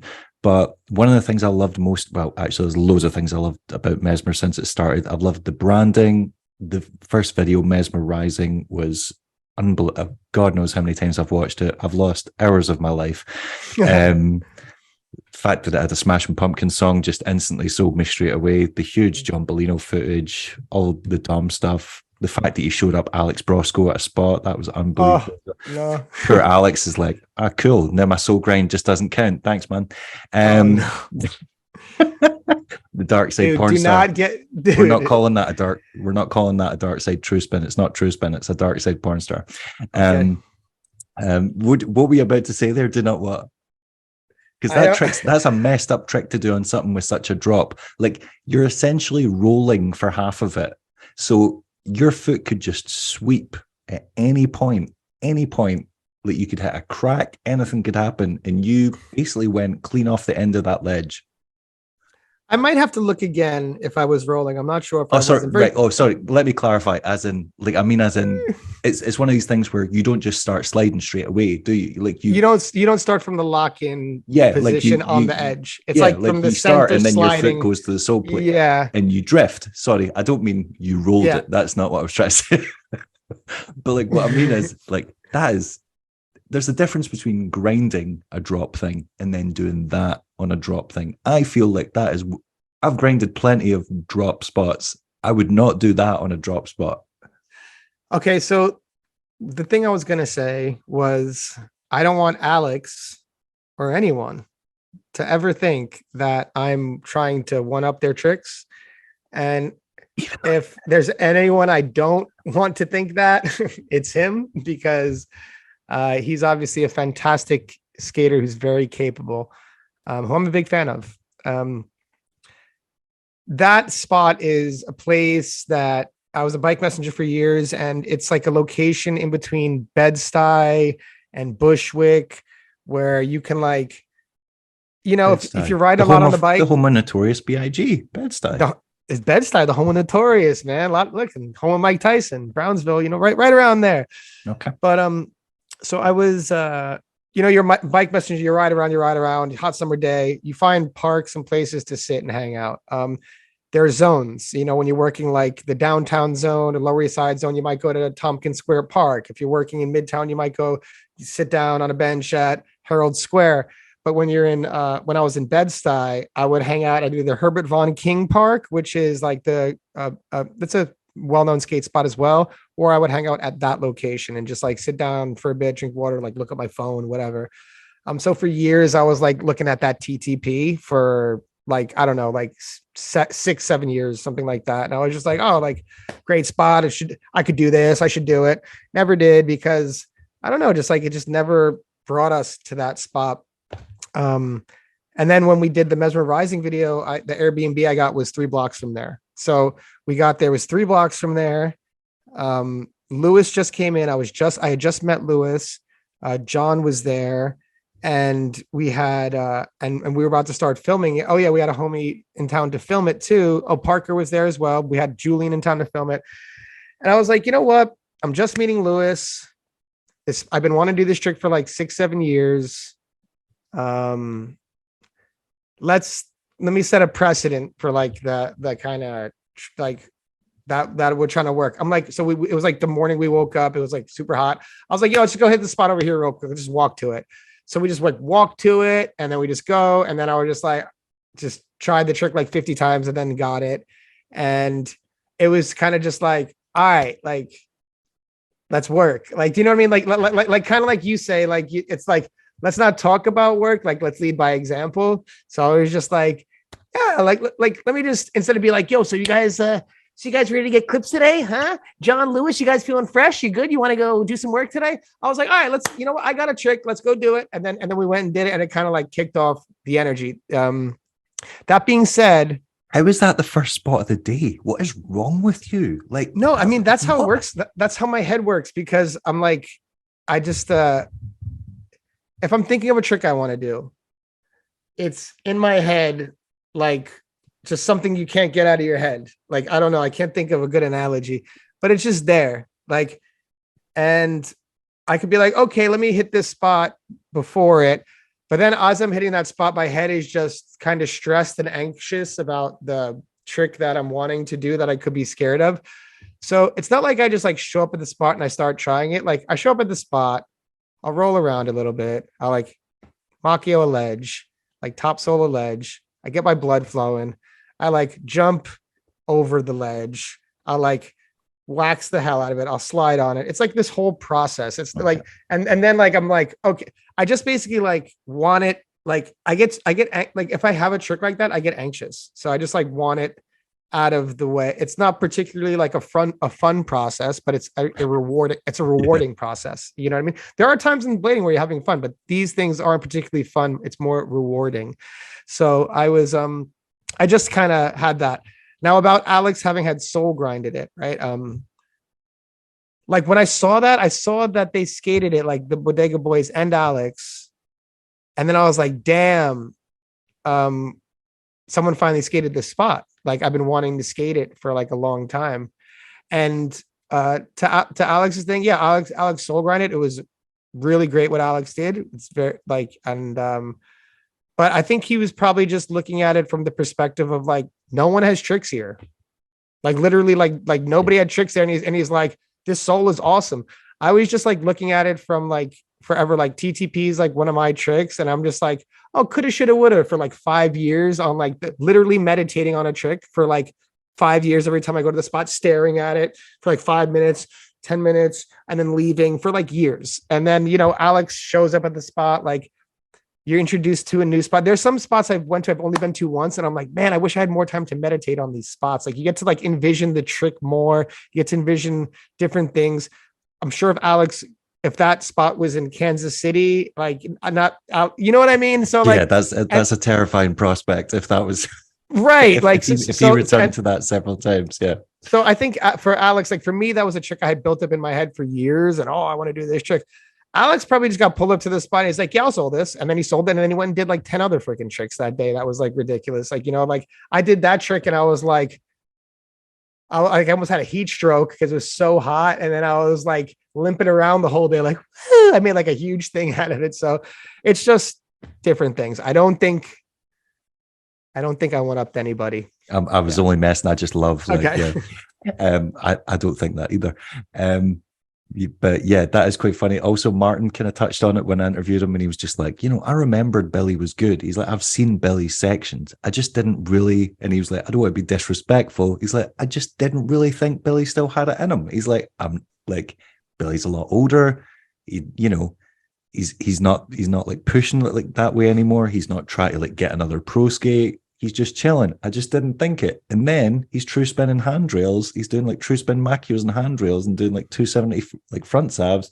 And Martin was like, whoa, he's still okay. He's still competing, right? This is happening. And Martin was like, I didn't think that's what was going to be happening. No, and you know, in all fairness, like I feel like in if like, for example, like if I don't know if it's the same for you, maybe it's true. I know we're the same age, but if someone comes out skating with you, like who had never skated with you before, on just any random session, maybe it's true for you, but it's true for me. Like I don't know which side of me they would get. Like, you know what I mean? Maybe they get the, oh, I'm feeling really good. I feel limber. Whoa, I'm having a really nice day. And I'm looking like shades of what I used to look like. And, or it could be a day where like, my knee is like swollen to bits. And like, I'm like kind of looking like I've maybe never been a pro skater before in my life. So, you know what I mean? Like, I definitely don't have like, I appreciate Martin for saying that, but I definitely have days where I look like, Billy does probably look like he's had it. Like, do you know what I mean? And then I have other days where like, where I'm feeling it's really like the thing is I feel good. Like as I feel like I can rip like as I am now, but then like, I'll be like, my knee, it's just like little nicks and knacks that have just like added up over time.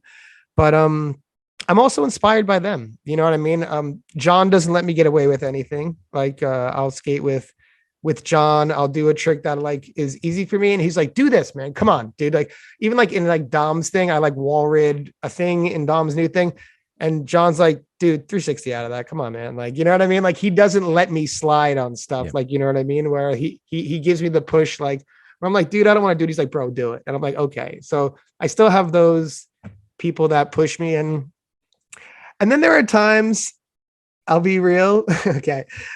And this isn't banging on the team because they're all humans, but there are times like I have like ideas for spots. Like in New York, I had like, oh man, this spot is like such a good looking spot in the Bronx. It's like, it looks great. I can't wait. So took them there. It's like the first spot of the day. Everyone's like, nah. And I'm like, cause it's like a big, scary spot. And I'm like, all right, fine.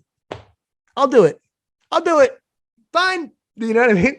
Cause like, not cause I'm like, I'll show you guys, but I'm just like, we're at the spot. We have like, I'm looking at it more pragmatically. Like we're at the spot. We're wasting time. Someone should get a clip of the spot. It's a good looking spot. No one's really up for it. Someone got hurt yesterday. It's the first spot. They're tired. I'll do it. Like, do you know what I mean? Kind of thing. And, I mean, sometimes you just need to pony up. Sometimes you need to pony up for the group. Like, A, if no one else can do it, someone has to. And B, it could motivate the rest of the group to get their finger at their ass and get to work. Exactly. Like you said, like lead by example. Like even the true front salve that was in the RV there yet. My like knee was not feeling great that day. And John is just skating this rail by himself. Like full cab ollie topsoling this rail, like by himself. And he's like getting close and he's walking up, and everyone's just watching and he's walking up the stairs and he's like, I'd really like it if someone skated this rail with me. And then everyone's just like, yeah, okay. Like no one said, and then he keeps trying and he's like, he got a little more frustrated. He's like, I really, can someone skate this with me? And I was like, fine, I'll do it. Like, and then I went, and then Levy came too. And then we ended up, but yeah, like a lot of that stuff is just like a push from them. Like I wouldn't have skated it and then I just like, okay, let me, like, I was like, I'll skate it with him. Like I'll be back royaling it. So he feels there's someone's here with him. I'm not going to get a clip. I'm just going to skate it with him to be there with him at the top of the stairs. Then you get comfortable and you get, I feel okay. And then something comes out like that. And yeah, it's from them. They deserve the credit for even my clips. Okay. I mean, you could have front torqued that reel. I'm just saying, you've got it in you. I feel like that was a missed opportunity, but it's fine. It's fine. I think so. I'll let it go. So I've loved how it's been going with the branding, love what you're doing with the team. And one of the things I like the most about Mesmer is the fact that you've been honest from the start about how the relationship works with Matthias, with Powerslide, what your involvement is. I don't think anyone can ever accuse you of being unclear. What really winds me up as a consumer or as someone that's followed blading for a really long time is when someone just goes, oh, we're skater owned. And then you go, well, wait, can you explain how? And then they go, no, just take our word for it. We're skater owned. Well, I've been around long enough and bought enough products and seen where they're made and seen what the actual, the trademark is at the bottom of the pamphlet that I've bought to know that that's not always the case. Right. And there's been brands in very recent years that are making the same claim, saying, "Oh, we're skater owned," and you're like, "Well, cool. Can you just clarify like what that actually means, or as the skater, like how you own it?" And they're just like, "No." Whereas you're like, "I pay half, they pay half. They distribute in Europe, we distribute in the US." Doesn't get much fucking clearer than that.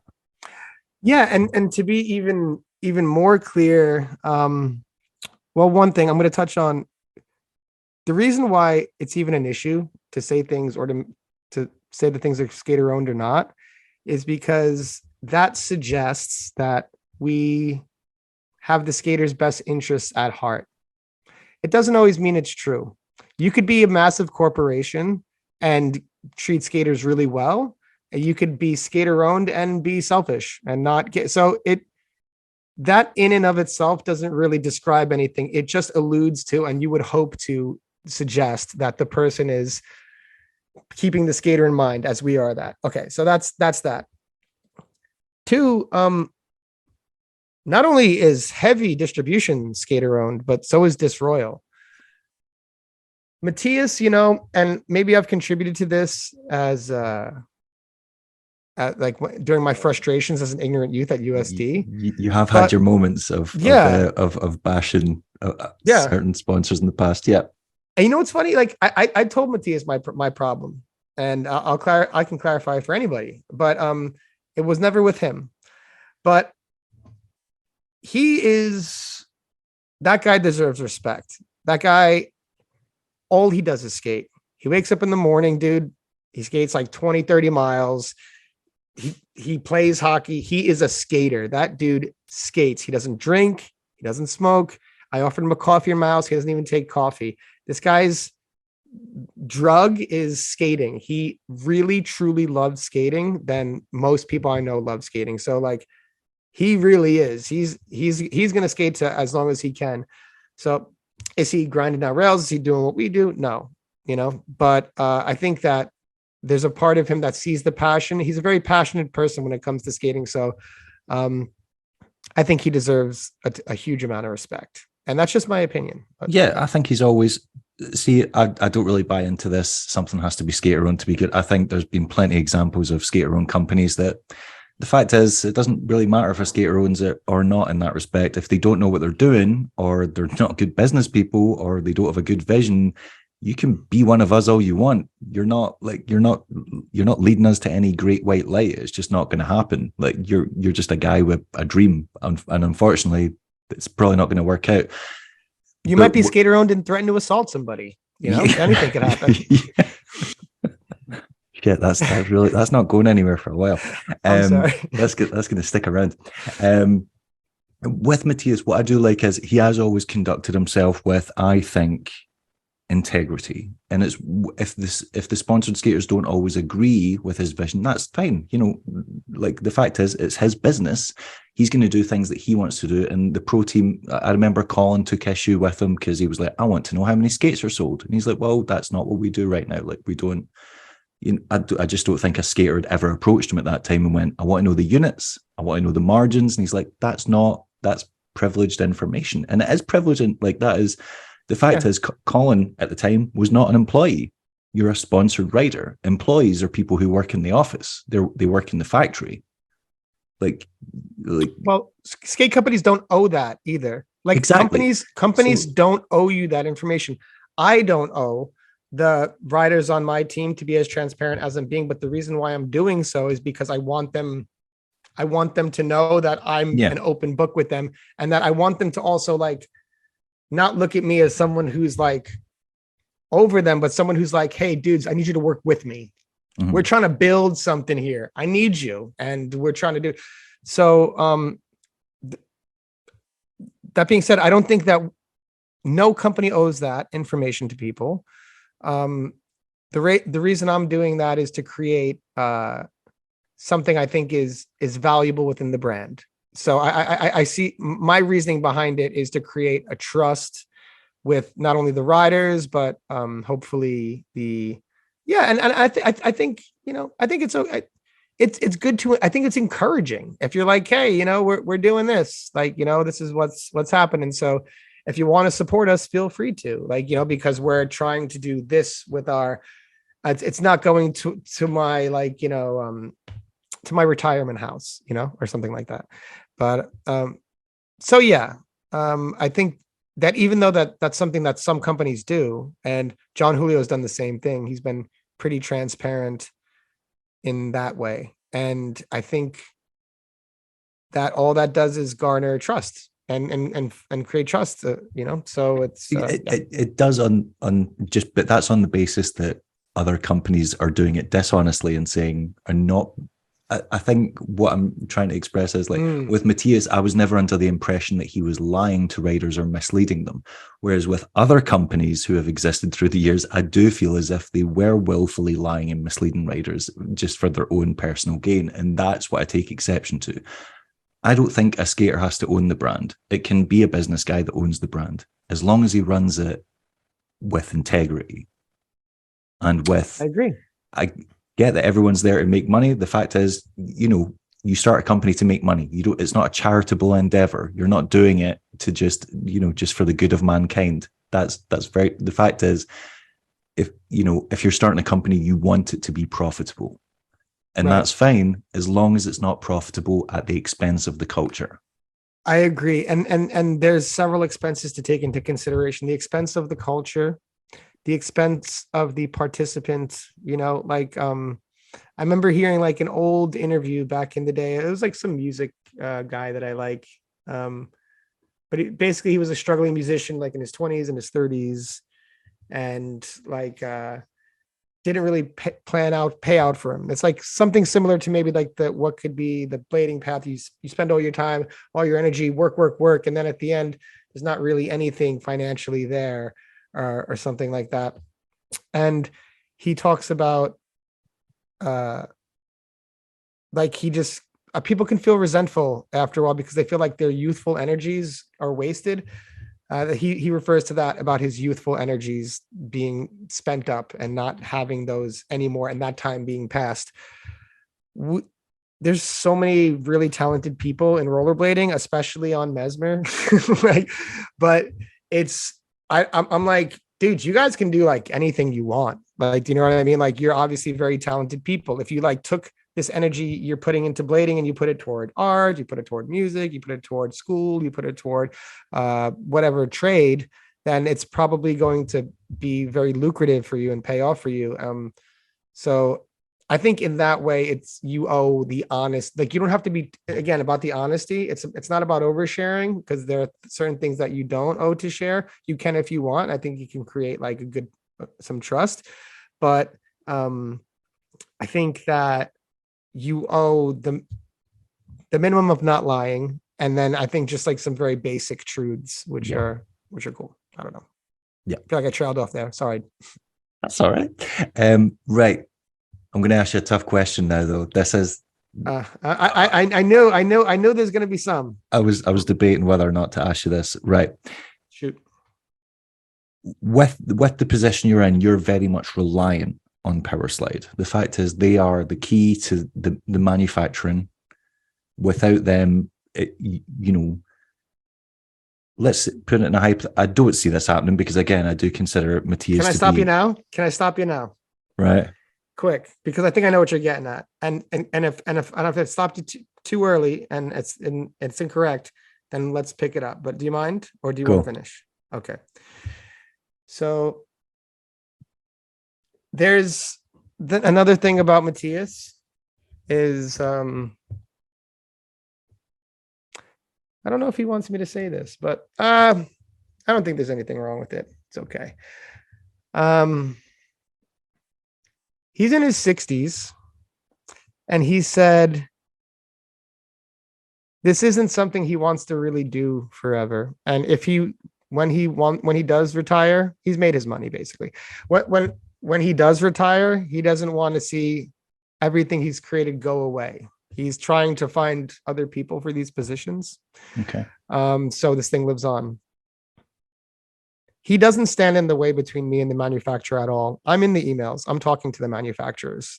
And so I'll provide, I have zero intention, and I would never, as much as much charity, like not, I wouldn't say that's the right word, but as much faith as Matthias has put into me is I would never betray that. He's never given me a reason to, and I would never do so. And I'm a principled person. I like to consider myself that way.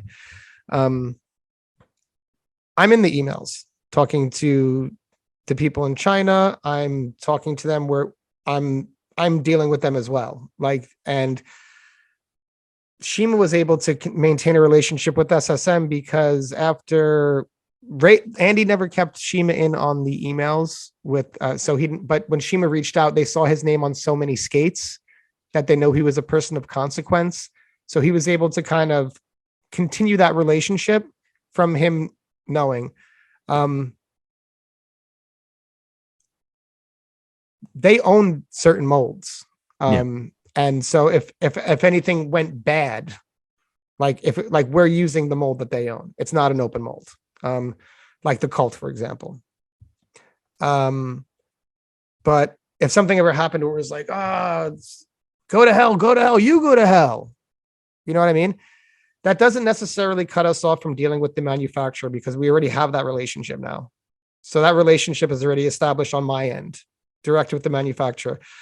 I would assume it would be a conflict of interest to continue to use the same mold that we currently have. I would assume not that anything would be bad or Matthias would do anything wrong, just that he might decide, oh, this isn't working out for me. Then you guys don't have a boot, and without a boot, you don't have a skate company. So it's like, remember that 2 months that I was telling you about, right? Yeah, we explored that in this time. Okay, this is a long-term deal. Even if it falls flat on its face after 1 year, he and I are obligated, and we're in there for years. That's all I wanted to know. Right. Okay. There's literally short of, like if I don't even know what could create this. I mean, obviously money could make a big problem. Like, you know, if I screwed him on money or something, and he's like, dude, like, whoa, I thought you were a trustworthy guy. You're a scumbag. We're done. And yeah, I mean, it could probably significantly hurt us. But even in his interests, I don't know how he would reintroduce that skate under. Like, it's in both of our interests, like, to continue to do this. And there's like no reason against it. And we're prepared for whatever rollerblading can bring, which is the worst financially. We're like, oh yeah, we're ready for like no sales. Like we'll still. So, yeah, that's something I'm not particularly worried about. And also, I will just say,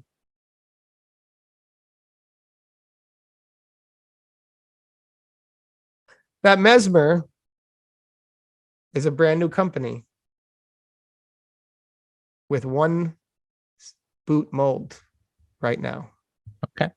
And we intend on being a company that is around for years to come with many different options for all different kinds of people and all different kinds of feet. So that's our intention. The stuff that you guys have achieved in just a year, I think a lot of people don't realize yet it's only been a year. Like that promo only came out like last November or something like that.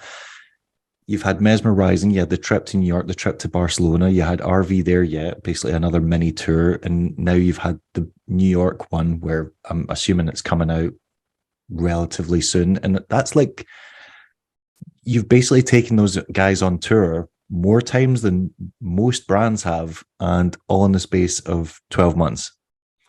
That's a lot. It is a lot, but it's also like kind of I don't know how sustainable that is. Like I'm trying to do at least 2 trips a year. I want to stick to that, but we're also a brand that's launching, so we had to come out like that. Like, do you know what I mean? It's not like we're established, so we kind of had to invest and come out in that kind of way. But there's plenty of brands that haven't in the last 5 years, and as a result, there's zero momentum behind them. So like it might not be working in the short term, and it might be losing you money in the short, like you're putting in rather than. But the fact is, you're putting in, and it's yielding significant results. Like people are like, we're building something. It's creating respect for the brand. Yeah. Yeah, no, that's the intention. We're trying to build something. And I might have said this on the last podcast. I've said this several times. When we came into with Mesmer, we viewed that Them Skates would be our main competitor because we felt like, no disrespect to the other brands, but we just wanted to compete with the brand that was kind of putting out the most content and stuff like that, because we wanted to be at a certain standard. And when we were getting started, we're like, not only are we going to do the best we can do, but we're going to bring the best out of all the companies that are serious, including them. And I honestly think that us being around has done that. I think that, and no disrespect. Okay. So like you look at dead wheels, right? Is like probably like the biggest wheel thing, right? Like the biggest, like in terms of popularity teams, like, do you know what I mean? Like, yeah, I'll go along with that. Yeah. In terms of team popularity, maybe. Okay. Yeah. Yeah. Okay. Right? Okay. And I feel like they don't have to do much to hold that position because there's not anyone kind of bringing it really tough to them. Like it's just, there's not like I just don't see like the need for you to be extremely active as a wheel company because there's not that much high quality competition in the field. Like, and I don't mean to be insulting to other brands, but I'm just talking about in terms of like content.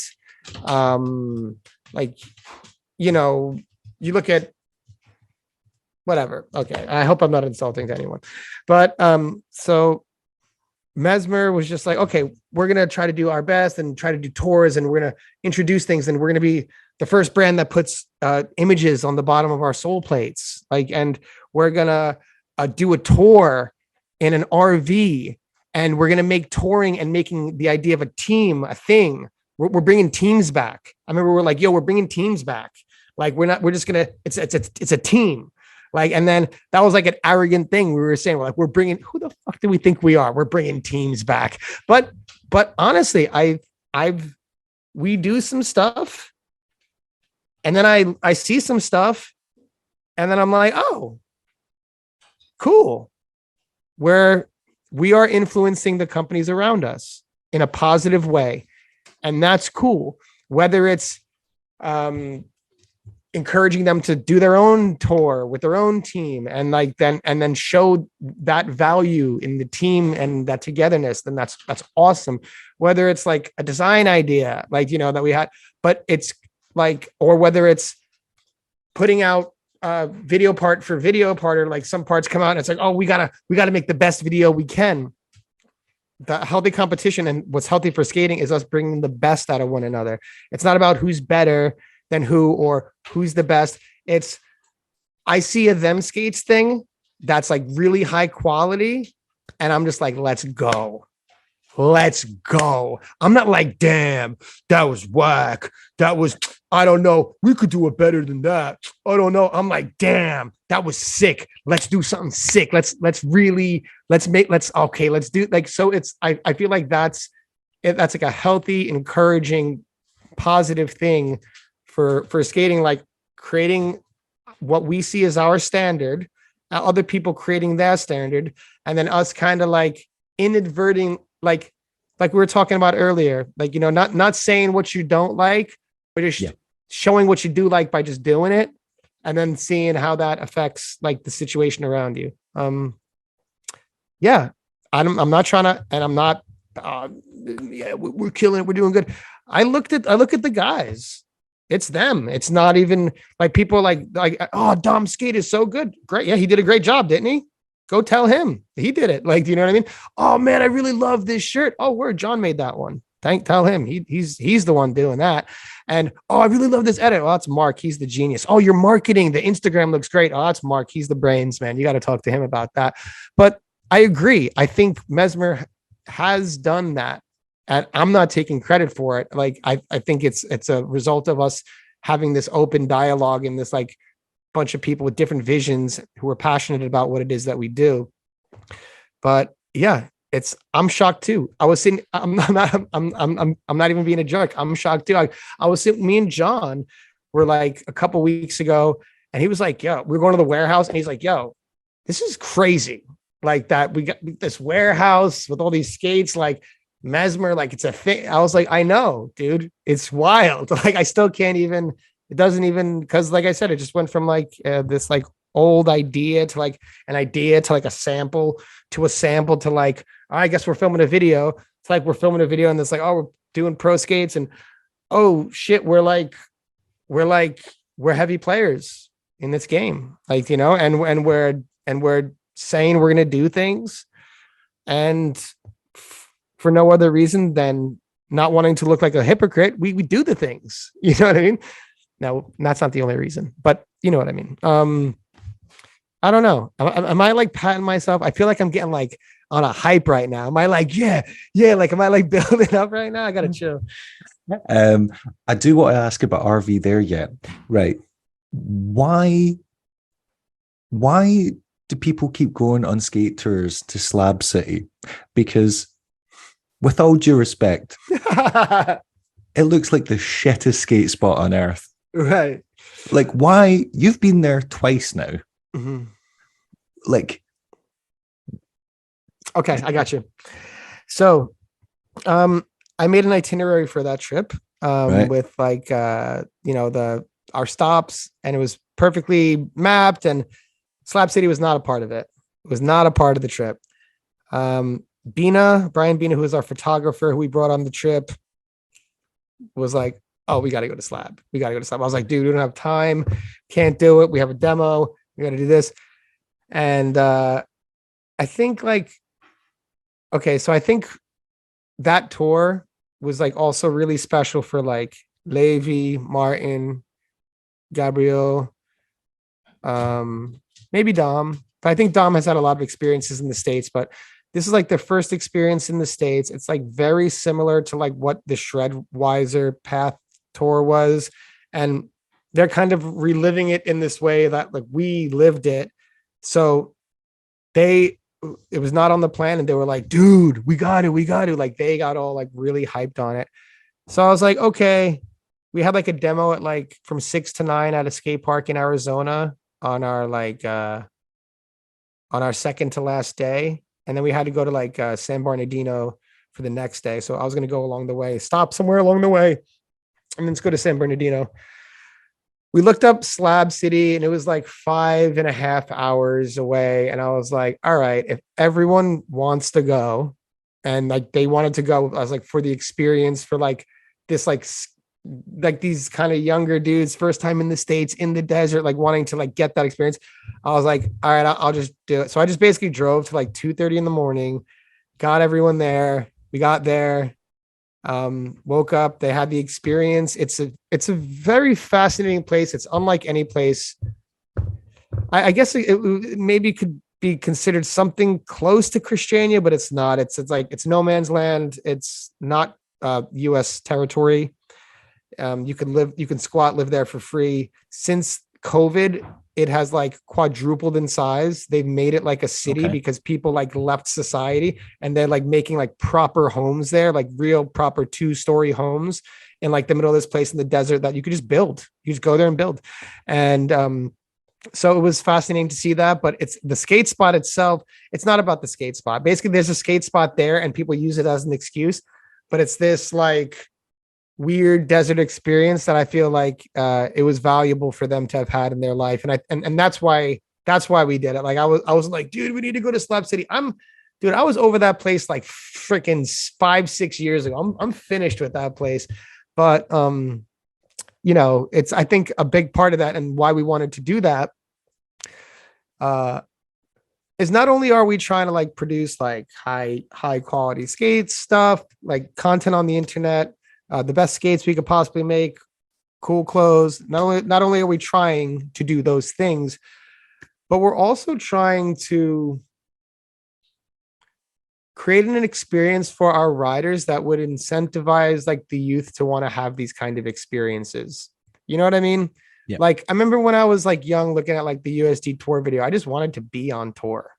Do you know what I mean? I was just like, man, I want to be there. I want to be with those guys. I want to do that. Like, and you can film stuff at your house, and we all film stuff at our house and send it in and edit it. And we have a video, but it's not really showing our experience, which is the thing I think of value. Like, skating is just the thing that connects us. It's not even like the thing that we most like want out of skating a lot of the time. Like for me, I know like almost more than the skating. I like the friendships that I have from skating. I like it more than the skating. Like the bonds that I've created through skating, the experiences that I've had through skating, generally more valuable than the moments that I've had with rollerblades on my feet. And that's kind of what we were trying to show and reintroduce. Like, no, we're a team. We do fun stuff. Like, yes, we're going to skate, but then we're going to go, swim in this river, or we bought a BB gun from Walmart and we're going to shoot cans or whatever, like stupid little thing. But I think it's like a lot of that stuff, and including like what I was going back to the competition, it's about how our things are being seen and how they're being received. And if there's something that looks like they're fun and you want to be a part of it, if you want to hang out with these guys, like, it's really hard to sell a fish brain. No one gets a fish brain. No one knows what a fish brain is. The name itself sounds weird. It's a fish brain. What the hell? What does it even mean? But it's the experience as a whole is kind of something we're trying to create, and something that could maybe look fun and then you could want to be a part of. And that's for me as a young skater looking in, like I always wanted to just be a part for those reasons. It wasn't like I really need to rollerblade because I love rollerblading. I do love rollerblading, but that wasn't even the main motivator a lot of the time, So I think that's part of what we're trying to bring. Yeah, I know what you mean. That's what I knew within 24 hours of owning a pair of rollerblades. That's what I wanted to do, because I just felt like a different person. Because you see a skate video and you're like, that's not just sport. That's so much more. It's not just the activity. It's the lifestyle. It's the experience. It's the music they listen to. It's the things they do when they're not skating. It's the situations they find themselves in, interacting with people on the street that you normally wouldn't interact with because you're not spending time hanging around a council estate for like 4 hours in the middle of a Saturday afternoon where it's got like the highest footfall of the people that live there, stuff like that, like interacting with these people that you probably wouldn't run into in any other aspect of your life. You'd just go about your day and do your job and go home, and that would be it. You wouldn't have those interactions. So I do think it is so much more than that. And I think that is what is so special about what we do. And I think capturing that is difficult. And some people have managed it over the years. Some people have done like a really good job of like showcasing what it feels like to actually be there and do that with your friends. And I think that's the people that have managed to do that with, thinking of examples like Haitian Lost Tapes or like Del Fondio, where they went to Greece. I was like, that is what a skate holiday feels like. That is, you're just seeing these fascinating new things in these beautiful places and being like, oh my God, this exists. I can skate this. I think the USD 25-year anniversary, I think they did a good job too, because I know those guys by nature aren't maybe like friends on their own accord. Like, I know some of them are into their own things, but I was watching that and I was like, yep, they got that across, like on the screen where they're like, yeah, all right. The encouraging moments where you like, let's go. The, moments of, I think one of the most powerful pieces of skate content ever made is like the Be Unique stuff. Still to this day, it's just the impact that stuff had and how long it's lasted. People still hit me up to this day about Be Unique. It's crazy. It had like a cult following, but I tried to dissect that. Like, why? What did they figure out that others are missing? How did they? What is it about Be Unique? Like, what was it like that did that? And people say things often that describe things that are part of it, but it's not the thing. People say, well, it was like really city, or it had a good vibe. The music, it was a diverse crew of people. And yes, that's all true, but it's not the thing. I think the thing is that they did a good job encapsulating the emotions that we all experience as human beings and how that can interact with us when we're skating. Like the frustration that we all feel in life, like from whatever happening in life, you Ramel kicking the rail, like, you know what I mean? Or like the feeling of satisfaction and relief after like a hard fought struggle with something and giving your friend a hug, a laugh, like things like that. Those are the things. Those are the human things that people can feel. People aren't going to feel your soul grind. I'm sorry, unless they're like a already committed skater like the rest of us are. But reaching through to those other ways, they did such a fantastic job of accessing like the things that we all feel as humans and that we could all relate to. Like that's the thing. And,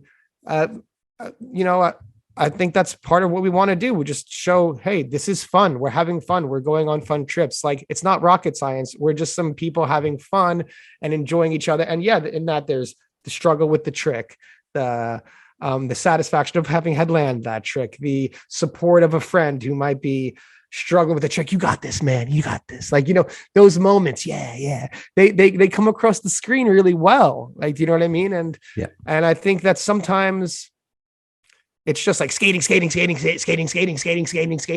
it's like, we love skating. Like, that's fine. Like, but we should, I don't know, like it's okay to explore other things because the skating's always been there. Like, it's so weird to think about. And the guy who I was referring to before, the musician, is in a band called Sleep. And they were talking about playing the same songs and music in their 20s and 30s, and no one gave a damn. And then in their 40s, for some reason, there was like a resurgence of like their genre of music. And they went from playing to like 13 people to like stadiums, like, you know what I mean? To like sold out venues, like thousands of people. And they were talking about like how weird that was. He's like, we've been doing the same thing this whole time. The music hasn't changed. Yep. It's been the same for 20 years. We've been playing to 13 people. Now we're playing to stadiums of people. Why? How is it received better? Was it? And for me, all the value of the skating, that's there and it's being created every day. But it's not like skating needs to get better. That's for people to get it. Like, it's not that. That's there. That's figured out. That's been there for 20 freaking years at least. Like, we have that part figured out. So it's about like exploring like those other ways, like, that we don't really, that we could be like maybe insecure to touch on, like, you know what I mean? Or like, I don't know, is this cool? Like, so much of like what matters, what's, like I said, like, I'm married. I don't have to worry about being cool anymore. Like, you know what I mean? I'm already sorted out, like, but it's like, is this cool? Is that cool? Like, oh, I don't want to put out something that's not cool. Yo, put out something that's not cool. Like, take a risk and like, make a joke about yourself, make a laugh, make it fun, make it relatable, make it come across the screen better. The skating, it's there. Like, work on your craft, and it's a martial art. That's always going to be there. You're always going to be refining it. You're always going to be tuning it. I'm 39 years old. I'm still learning new things when I go out on skates, thanks to people who motivate me, like Dominic, Bruce, Colin Kelso, and Mesmer team, things like that. But it's you don't have to shove the skating down everyone's throat. That's there. Just like the musician band Sleep that I was talking about that played to 13 people, same songs, 20 years later, they're playing it. What made it crossover? What made people understand? So I think that's a good place to gear our minds in starting to expose what we do to other people, whether that be in contest format, in content format. I love the skits. We need more skits. Show the personality of the skaters. We haven't done any at Mesmer. I intend on doing some. I think it's a great way to show the personality of your team and your skaters. But the Them Skates weekend thing was freaking awesome. I loved that. I was like, this, first of all, this is genius. Like, the whole thing was brilliant. And like, that was the thing. It took that skit that there was like no skating in for like all the skateboarders and like people to be like, oh, this is okay. Think about, they changed their minds without the skating. Like, there was like, so it's fascinating to like look down that and look at it that way. And it's also exciting because if you're just looking at it through a skating lens, you're like, man, like, what else can we do? Should we jump off something that's 20 feet? Oh, should we grind a 10 kink drop rail? How do we, like you don't have to think about it like that anymore. You can think about it like there's this whole other open place that you can like experiment with, and there's so much space there, you know? Yeah. When people come out with stuff like that, I just find it, I'm like, that attitude is so regressive where you're like, oh, rollerblading's not what it used to be, or like rollerblading's not as tough, or rollerblading's not as hard, or it doesn't go as big. And I'm like, that's what you still want to see. That's just what you want to see. You just want to see people killing themselves, getting broke off, and doing the hardest, scariest thing ever. We've seen that. You just want to go back in time. Cool. What's the point in that? Like, we've done that. We've proven that we can go bigger than most other sports. We've proven we can get really badly hurt.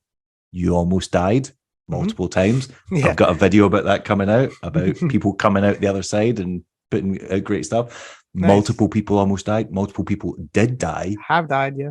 Do we need to keep hammering home that point? No. What we want to do is expose the sport to more people and make it sustainable for the people in it who are trying to make a life out of it, who are dedicated to it. You're not going to do that by just going back to the same old crap. Oh, let's 900 El Toro. Let's 1080 it. That'll do it. Like, I'm going to solve all of rollerblading's problems. I'm going to 900 El Toro. Let's backflip El Toro. Like, I mean, that could work. No, it won't. No, it will just go, look at that freak backflipping that huge set of stairs. That's all that's going to do. Exactly. It doesn't achieve anything. Yeah. And I think there's, you know, there was a lot of learning that happened in the past few years with skating. Like Colin, I keep going back to Colin and Dominic. They show that, you know, you don't need much of a spot to show who you are as a skater, and you don't need much of a spot to like have a big impact on the direction of where skating can go. You don't need a huge drop rail, a huge gap, or anything like that. I don't want to discourage people from doing hammers. Hammers are cool. Like it is cool. I don't want you to feel like that's what you have to do. But look, some people, I like doing hammers. Like I'm 39. I'm still going to end up doing some because I actually genuinely like the feeling of, I think I can do this. I'm scared to do it. I'm going to put it to the side and try to do it, and then have this feeling of satisfaction or a rewarding feeling. So skating is so many things. It doesn't have to be, oh, now we're in this direction. The toe presses, the heel presses. This is what skating is now. No, it can have all of it. It can have all of that. I know the regressive mentality you're talking about. As someone who's gone through many stages as a skater, I can relate to that. Like, you know, I've had that. Like when things first come to skating, I'm like, wait a second, what is this? What is it? Because you feel like you got to protect it, right? Oh, it's not this, and oh, well, we come from a different time, and we did come from a different time. It was a less refined era of skating that kind of made you have to skate in a way that didn't have as many options as there are now. So like, you know, it was just a natural and a logical progression to like go bigger at the time, and then you max out on that and you go sideways, and then you start figuring things out, and it's all just been like what seems natural and logical in the progression. But yeah, I wouldn't want to discourage anyone from doing hammers, but just put that to the side. But yeah, like the whole point is like to tie it back into our point is you don't have to do that. Like you don't have to, like you can, it's just about, it's like art. It really is closer to art than sport. You know what I mean? You look at football, it's very black and white. Do this, go run faster, get the ball in hole. Like the fact that more points mean prizes. More points are better. Yeah, exactly.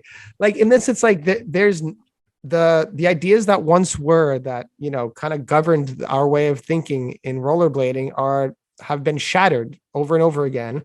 And now these people, it's like a part of skating now that's really fun. They're like, how much of the not traditional stuff how far can I go from what is traditional? Like, you know, which is cool.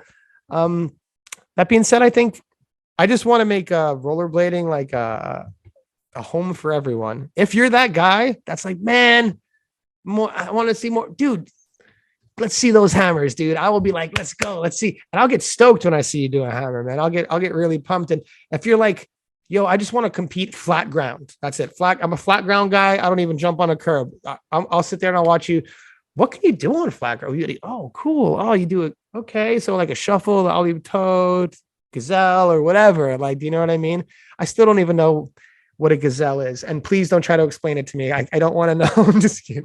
It's adorable that you think I'd be able to explain it. I mean, Yeah. I do know what it is, but I wouldn't be able to explain it. But I think that's what I like. I like see just the fact that you can go. It's like you said earlier.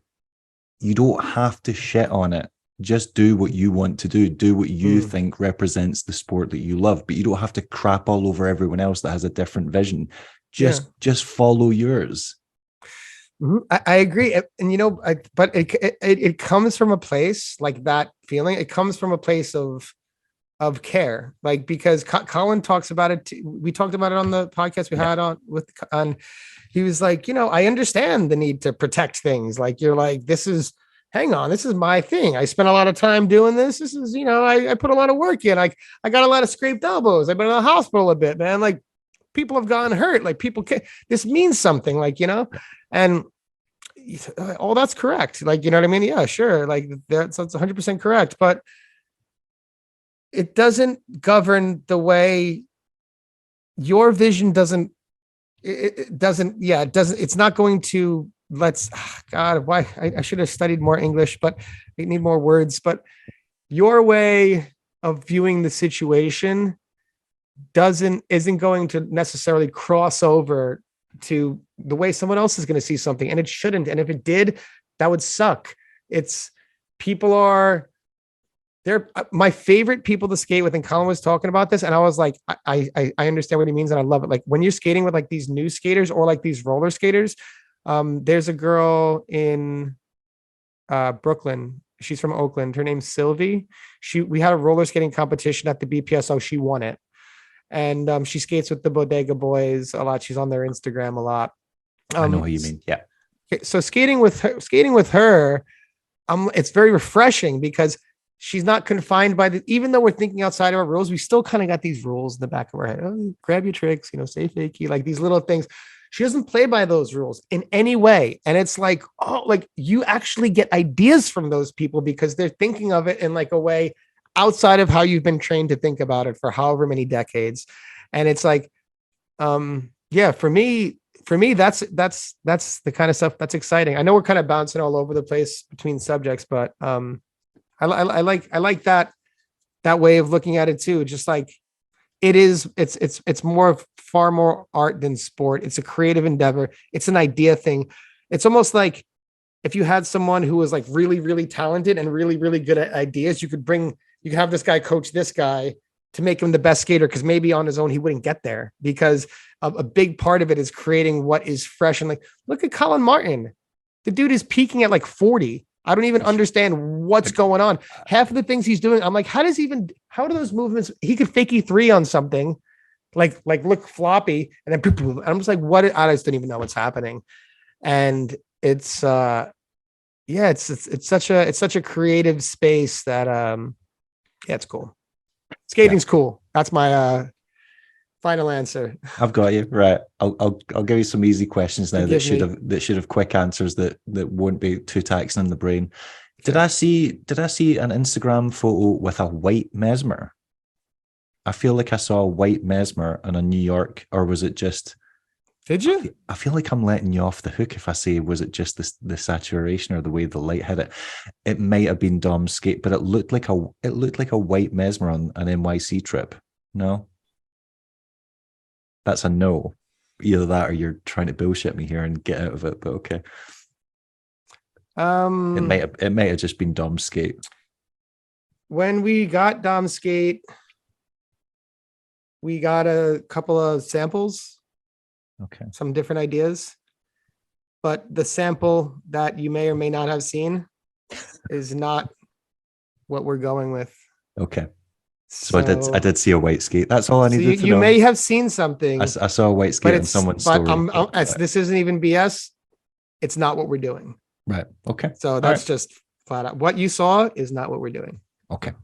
Another easy question. I recently watched. That's a tough one. That was like the toughest one. Really? Oh. Yeah. Shit. I recently watched It's Always Sunny in Arizona. I hadn't seen Oh it yeah. in years, and I just randomly, I think it was John Lee, like put it up, and I was like, oh God, I really liked that video. And then I watched it again. What the hell does Tetums mean? Oh my God, stop it. What's Okay. sorry, I'm not saying it right. Tetums. Tetons. Tetons, that's it. Oh my What are God. Tetons? What is that? God. Okay. Forgive me. This is at a younger place in my life where I thought silly little immature things were funny. I still think immature things are funny sometimes, but it was tetons are like breasts, Right. Okay. right? So they're tetons, female breasts. Yes. So what we I used thought to say, Americans called those titties, but okay. right? It's like it's a like a different take on titties, the tetons. So like we would just joke, like Colin, not Colin, this is Sean and I, and Colin too, but I think Sean and I were leaning into it a lot more back then. Both single guys at the time, so we were just being funny single guys. But we used to be like Tetons, greeting them, seeking them, Tetons. It's so freaking stupid. Oh my God. I'm sorry if So that's offensive. it's not offensive. It's just young and dumb. Yeah, That's the nature of exactly. things. But do you realize you're the only person that says it in the video, and you say it on like 5 different scenes? No one Yeah, else, no others. John doesn't say it. Alf doesn't say it. Call like it's just you. I think like it was me and Sean's thing.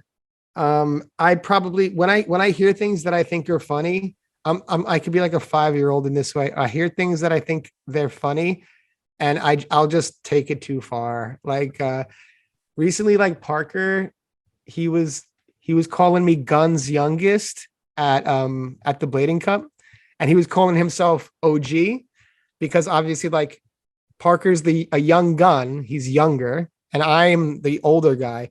So I was like, as a planner, he was like, yo, I'm gonna call you Gun's youngest because you're the youngest gun, and I'm OG. So it's like he's like he's trying to be funny, but I thought it was so hilarious that like for like the whole weekend I was like Gun's youngest, my man Guns, like, and it's just like not that funny, but to me it was like hilarious, and I think it's something like with the similar with the Tetons thing. I just like Sean, I think introduced it, and I just thought it was calling breasts Tetons is just hilarious. So I don't, I'm I'm easily amused. I'm sorry. Okay. That's I googled that to see. I was like, is that like some America? Is that going to show up in like some like slang Wikipedia thing? Didn't show up in anything. So I was like, I need an answer. Um, Another thing that I forgot to ask you the last time, I saw you in a movie poster that Paul John made, and it had like God in the title or devil or something. Mhm. What happened to that? Okay. So there was like a period where I was half-assed kind of trying to pursue acting. The reason why was because the Be Unique guys, like Courtney and Chris, they had after years after Be Unique closed, they had wrote a screenplay, and they contacted me and they were like, "Hey, we want you to kind of be in this." And I read the script, and it's basically just like it's a story about a guy, but the guy who they describe is me. Like, do you know what I mean? The guy's name I is remember you telling me this last time. Yeah, yeah. yeah, the guy's name is Tommy in the thing, but like there's descriptions of the person in this thing and how he and I was like, okay, this they wrote it with me in mind, like around the character for this thing, and so they're like, oh, we want you to act, and so we want you to come out and like do some test shots with us. First, we want you to act across from an actress, like first to see how you do, and then we're gonna take you. You're gonna do like a monologue scene in this thing. So I basically had I acted across with this actress for a while, like in the scene, and then another day when I did like a monologue and I shot something else another time, and then what ended up happening is the thing ended up kind of falling apart. Um, but because of this, I was like pursuing these things. I shot something with like Sam DeAngelis and some girl where I actually had to kiss her. I had a girlfriend at the time. And my wife was my girlfriend at the time, and she was cool. I was like, I gotta kiss this girl. She's like, I was cool. And in that, I was like looking for kind of whatever kind of things I could find. And PJ was shooting something with Fredo Starr. He's a rapper from Chicago who's unfortunately passed. And he was like, yeah, so we need like, strangely, they needed like, there was like this OG gangster and they needed like someone under him who was like that kind of like crazy guy who would just like shoot anybody. Like, do you know what I mean? So I was like, he was like, yeah, like PJ's just use whoever's there. He's like, I need you for this. I was like, okay, cool. So I kind of dressed up my thing and we went to like the scene. It was like this strip club in Long Beach and there was like strippers and other actors. And I had like a gun. It was an Uzi. And I was like basically shooting the gun in the strip club and this whole fight scene, like gun scene thing. And at the end, like Fredo comes up, he pulls me by my hair and he slits my throat and I bleed out on the floor and like this whole thing. And he's never released that. And then like Fredo died like a couple months later, like literally like 2 months after that. Like, and Fredo, I mean, as far as I knew, he's a nice guy. Like he slit my throat. We gave a hug afterwards. He's a cool guy. We had jokes. He's a cool guy, man. Like, and so, yeah, he passed and, PJ's never put it out. And as far as I know, PJ is like sitting on like all kinds of things like that. He has like little Peep stuff that he filmed that he never released. He has this Fredo stuff that he never released. He's busy and he's always like, yeah, I'm going to release it. I'm going to release that soon. Like, like 10 years pass or something like that. And nothing ever happens. But I even had a little reel. Cause I asked Chris to send my clip. So I had like an acting reel of myself that I was going to try to use to get in some acting things happening, which is, okay. I just never got like, I don't know. I went to like a few auditions and nothing ever panned out, but that was something I tried to do for a minute. I could imagine that being quite draining really quickly, like just constantly, like even if you just go to like, I don't know, 2 or 3 auditions, it's like doing job interviews. You're like, oh God, this is just starting to kind of grind on me. Like if you don't get called back or whatever, you don't get a part, you're like, is this just going to be a conveyor belt of just trying this over and over again? Like that would, yeah. Yeah, I feel like that's a thing you have to pursue if you're A, financially stable, or B, like younger. You know, yeah. I was just like, I don't have I need to do regular work. And then I just had like not the time to do that kind of stuff. I had some friends like trying to encourage me, like Shannon Rogers, like she's always like trying to encourage me. She's like, yo, you need to be a comedian. I'll write your stuff. Come on, let's do it. Let's make it happen. You need to get it. You need to be an actor. You need to be an actor. She always tells me, because she's like, she's done her thing acting. And she's like, she's a writer. She's a comedy writer. She worked on Ellen and she's still doing like a ton. She was doing even like stage acting, which is like different than like in front of the camera, like, in front of live audiences. So she's like really involved and invested in the craft. And she was a person who was, she worked like corporate ass job, like her whole life. I think she was like 29 when she's like, this life isn't for me. She quit her job, came out to Cali and tried to pursue acting. And she's making a successful life for herself through doing it. So she's always like kind of giving me that, like, yo, you need to do this. You need to do this. You need to do this. And I'm like, yeah. Because I make jokes when we're all hanging out and we're all hanging out. I can be funny and stuff like that. But, I'm a skater. Oh, that's what I do. I do skating, and I'm a businessman now. Businessman. That's I'm sure a businessman of your stature can relate. Sure. I get myself into a lot of debt. Yeah, I'll call myself a businessman. Yeah. Let's go with that. Yeah. Yeah. Someone asked for the backstory, the history of wheel scene recently, and I was like, I'm not putting that video out in public. That's painful. But I made a Patreon video and put it up, and the person was just like, holy shit. Okay. Because I was like, yeah, like went to the bank with no money, got a stupid amount of like an overdraft. Overdrafts have interest. Interests have charges. I was like, started off as $5,000, ended up being closer to 20 by the end. By the time I ran it into the ground. Yeah, running a skate publications app. It's funny. I'll learning curve. I'll tell you something. You want to hear something that keeps me up sometimes? Okay. Go for it. So ordering lots of skates is expensive. Oh, yes. Right? So hundreds of thousands of dollars. So when you take on that kind of debt and you're like trying to make the skate company work and it works, that's great. But I have a mentor actually in this, and I have one person I could call and talk to for advice, someone who owned a skate company before. And as much as I love him, it's not John Julio. He doesn't mentor me. It's Brian Shima. Like I mean, Brian. that was going to be my first guess, but okay. Yeah, I mean that's why I was kind of trying to make a joke with it's not John Julio, but I don't think it landed, which is why I can't do the comedy thing. But the Shima thing. So I talk to Shima all the time, and I remember when Shima left, he was. I'm not going to get into specifics. It's not my business to share, but he basically let me know that he was in a substantial amount of debt. So how long has it been since SSM? Close to a decade. Okay. Just under a decade. Okay. So I spoke to Brian. That can't be true because Dave Lang's skate was 2000. Yes, it is. Oh my God, we're getting so old that I can't. Okay, yeah, that was a long time. Yes, it's a decade. Yeah. Okay. So before starting Mesmer, I was talking to Shima a lot. Since starting Mesmer, I hadn't speaking to him as frequently, but he called the other day to let me know he's coming to Winter Clash, by the way, which is cool. And he was he was, how's Mesmer, man? You know, talks to, oh yeah, it's I was like, I'm just hoping we can sell skates. I'm hoping it all goes well so we can make this thing happen, and I know that. And SSM wasn't pretty for you, man. He was like, oh no, he was in high number of debt.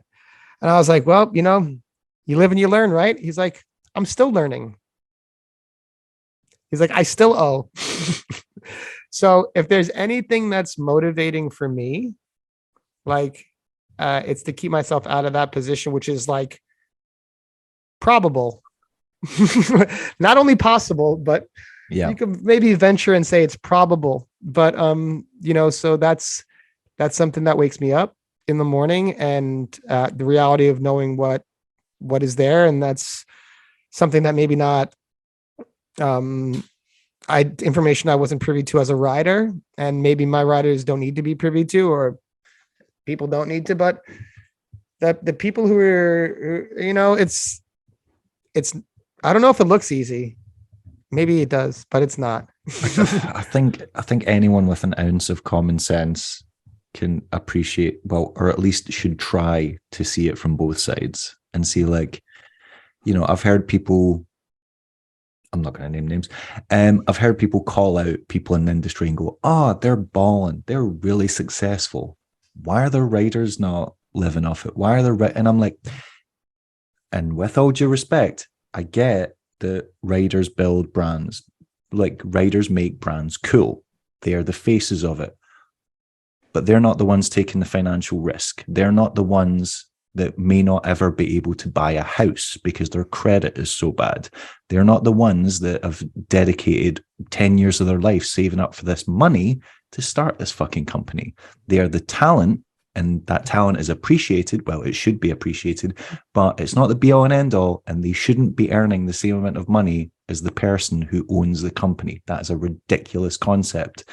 So when I see like successful shop owners get called out and say, well, how come that guy's got the nice car and the house and living life, and how come his riders are only getting a couple £100 a month or whatever? And you're like, it's because he's up at 5 a.m. working his ass off. They didn't take That's why.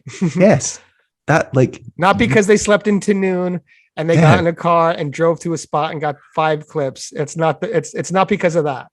So, and that's great. Like, we need those clips. Don't get me wrong, but it isn't that. And yes, and when that pro skater stops skating, he's still got bills. The owner of the shop still has bills to pay. He still has inventory that he needs to clear. So it's like, come on, like, just have some common sense. Try to look at it from the bigger picture. Mm-hmm. No, and it's something that, like,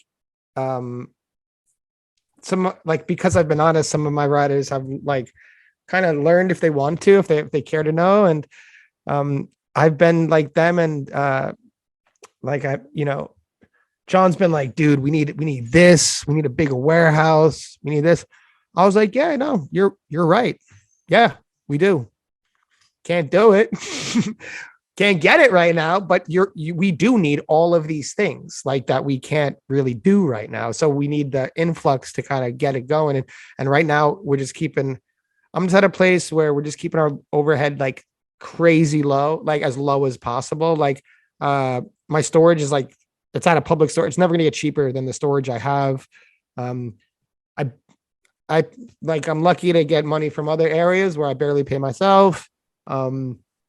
And then the monthlies, the royalties, and 2 trips a year, and then we flights and things like that. So it's still a lot, but it's not like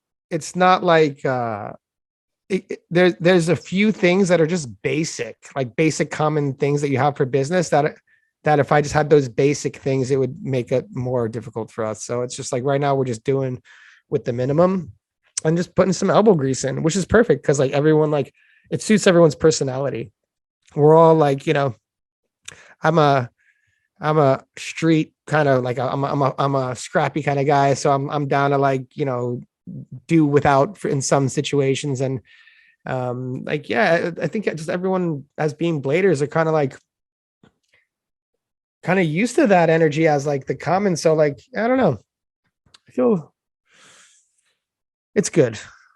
I don't know if I kind of trailed off there, but no, weirdly, you actually answered my question before I get round to it. Cause I was like, you put up the screenshot of you and Brian Shima talking. I was like, what the hell were you guys talking about? But you're basically already answered the question before I even get around to it. So yeah, didn't need to, but no, it's a rare thing to have, like he didn't have someone, to talk to when he started his first company. Like he didn't watch out for this, watch out for that. Like he didn't have that. Like, and I'm lucky that he'll call, be like, hey, Bill, what's going on, dude? Like, talk. He's big into music. We'll talk music. We'll talk. He's going to Winter Clash. Like he's excited to be going to Winter Clash, and it's gonna be a good Winter Clash this year. Aragon, I think, is gonna go to, and then he's like, we'll talk things, and I'll hear things that I'm not gonna hear from anybody else. Like I'm not gonna hear it from, or even if I do hear it from Matthias, I'm not gonna hear it. Matthias has been extremely successful. Like, do you know what I mean? Like Brian's gone, he didn't go like the recreational skates, speed skate, all skate path. He did what I'm doing. Like, you know what I mean? So it's like, he's like having that perspective from him and even knowing that that's possible. Like, oh, cool. I could end up $500,000 in debt. Like that could be it. And with nothing. And then everyone could be like, I hate this guy at the end of everything, at the end of it all. That could be what happens. And I know that that's like a full reality because it's happened. Yeah. Like, you know what I mean? So all of the, like, I'm fortunate to be in the position. I'm scared to be in the position. I'm anxious. I'm worried. I'm nervous. I believe in it more than anything. I'm faith. Like it gets me up in the morning, but it's cool. If you guys want to buy Mesmer Skates, just go buy them. It's like what you referred to as like your approach to skating with that trick in New York. It's like it's not fun, but there's a reward, there's a payoff. It's like there's that satisfaction for knowing that you put that much on the line, and yeah, it might blow up in your face, but it also might just work out. And isn't that a risk worth taking? Because if you don't, you're always going to wonder. And you kind of seem like me. You kind of seem like the person that would rather fail and say, well, I tried it. I kind of fucked it up, but I tried it. And I would rather, like, people always say, like, people say to me, do you regret doing it? You lost a lot of money. I was in debt for years. I only paid it off like 3 or 4 years ago. And I'm like, no, because I don't want to be sitting when I'm 60 and going, I fucking hated those rollerblading magazines. And they're like, why didn't you do one? I should have done one. It would have been better than all of them. Mm-hmm. Well, I tried it and it didn't work out, but I tried it. But here you are, you've reinvented and you're still present and you're still contributing and glutton for punishment. Yeah, I think a lot of us are. And I think it there have been times I've cursed skating to death. I'm like, I hate it. I fucking hate rollerblading. Fucking hate it. And the reason that'd be a good soundbite to use against me. But like I used to be. I'll I used just to delete think, the rest of the interview. That's it. Just that one. exactly. Just put that on Instagram. Just that. But it was because I was like invested in certain ways, and maybe I put like all my eggs in one basket, and I didn't have a backup plan, and I was too confident. I wanted this to work out, but you know, you learn like all these things become, and as a what Conor McGregor's coach had a book, Win or Learn, you know what I mean? And if you don't win, you learn. So at this point, we've pretty studious, we've done a lot of learning, but yeah, I just still, I don't know if it's a glutton for punishment, but you just evolve. You find ways to adapt and to make it work. And then, yeah, you could, like you said, you don't have the thing in the back of your head, like woulda, coulda, shoulda, what would have happened. And that feeling like, you kind of get to live it out and you get to test it out. And it's a lot of the times I feel like there's not even really much choice in life. Like, I feel like there's just the acceptance or denial of certain urges and pushes. Like either you, okay, fine, or you fight what you're feeling and you push it away. But the choices themselves aren't like something you have much of a say in. Like it's just like something that you feel to do, or and it's everything that I've done has led me to this point in rollerblading. Like I want to be sponsored. Okay, I want to go to California. Oh, cool. I want to get sent to Europe to skate. I want to get paid to skate. I want to pro skate. I want to do work with a skate company. Create was the first one. And I want to throw a competition, and I want to go like do this and like turn around. I'm like, how the hell did I end up in this position? You know what I mean? Here I am talking to Shima about, hey buddy, don't end up a few $100,000 in debt. I'm like, man, but I wouldn't have it any other way. I don't know. And I'm fully prepared for tough things ahead. I'm not like delusional, like, oh man, smooth sailing from here on out. No, dude, I expect everything to crash and burn right in front of my face. I don't care, but I'm going to give it the best effort possible. And we fight our asses off like we always do. And if it works out, sweet. If people understand our vision and what we're trying to do and what we're trying to show, and they want to ride with us, let's go. And if we don't convince enough people and we end up not, skating ends up being small and we end up not being a consequential company and people don't really feel us, then we won't survive. And then there'll be something else.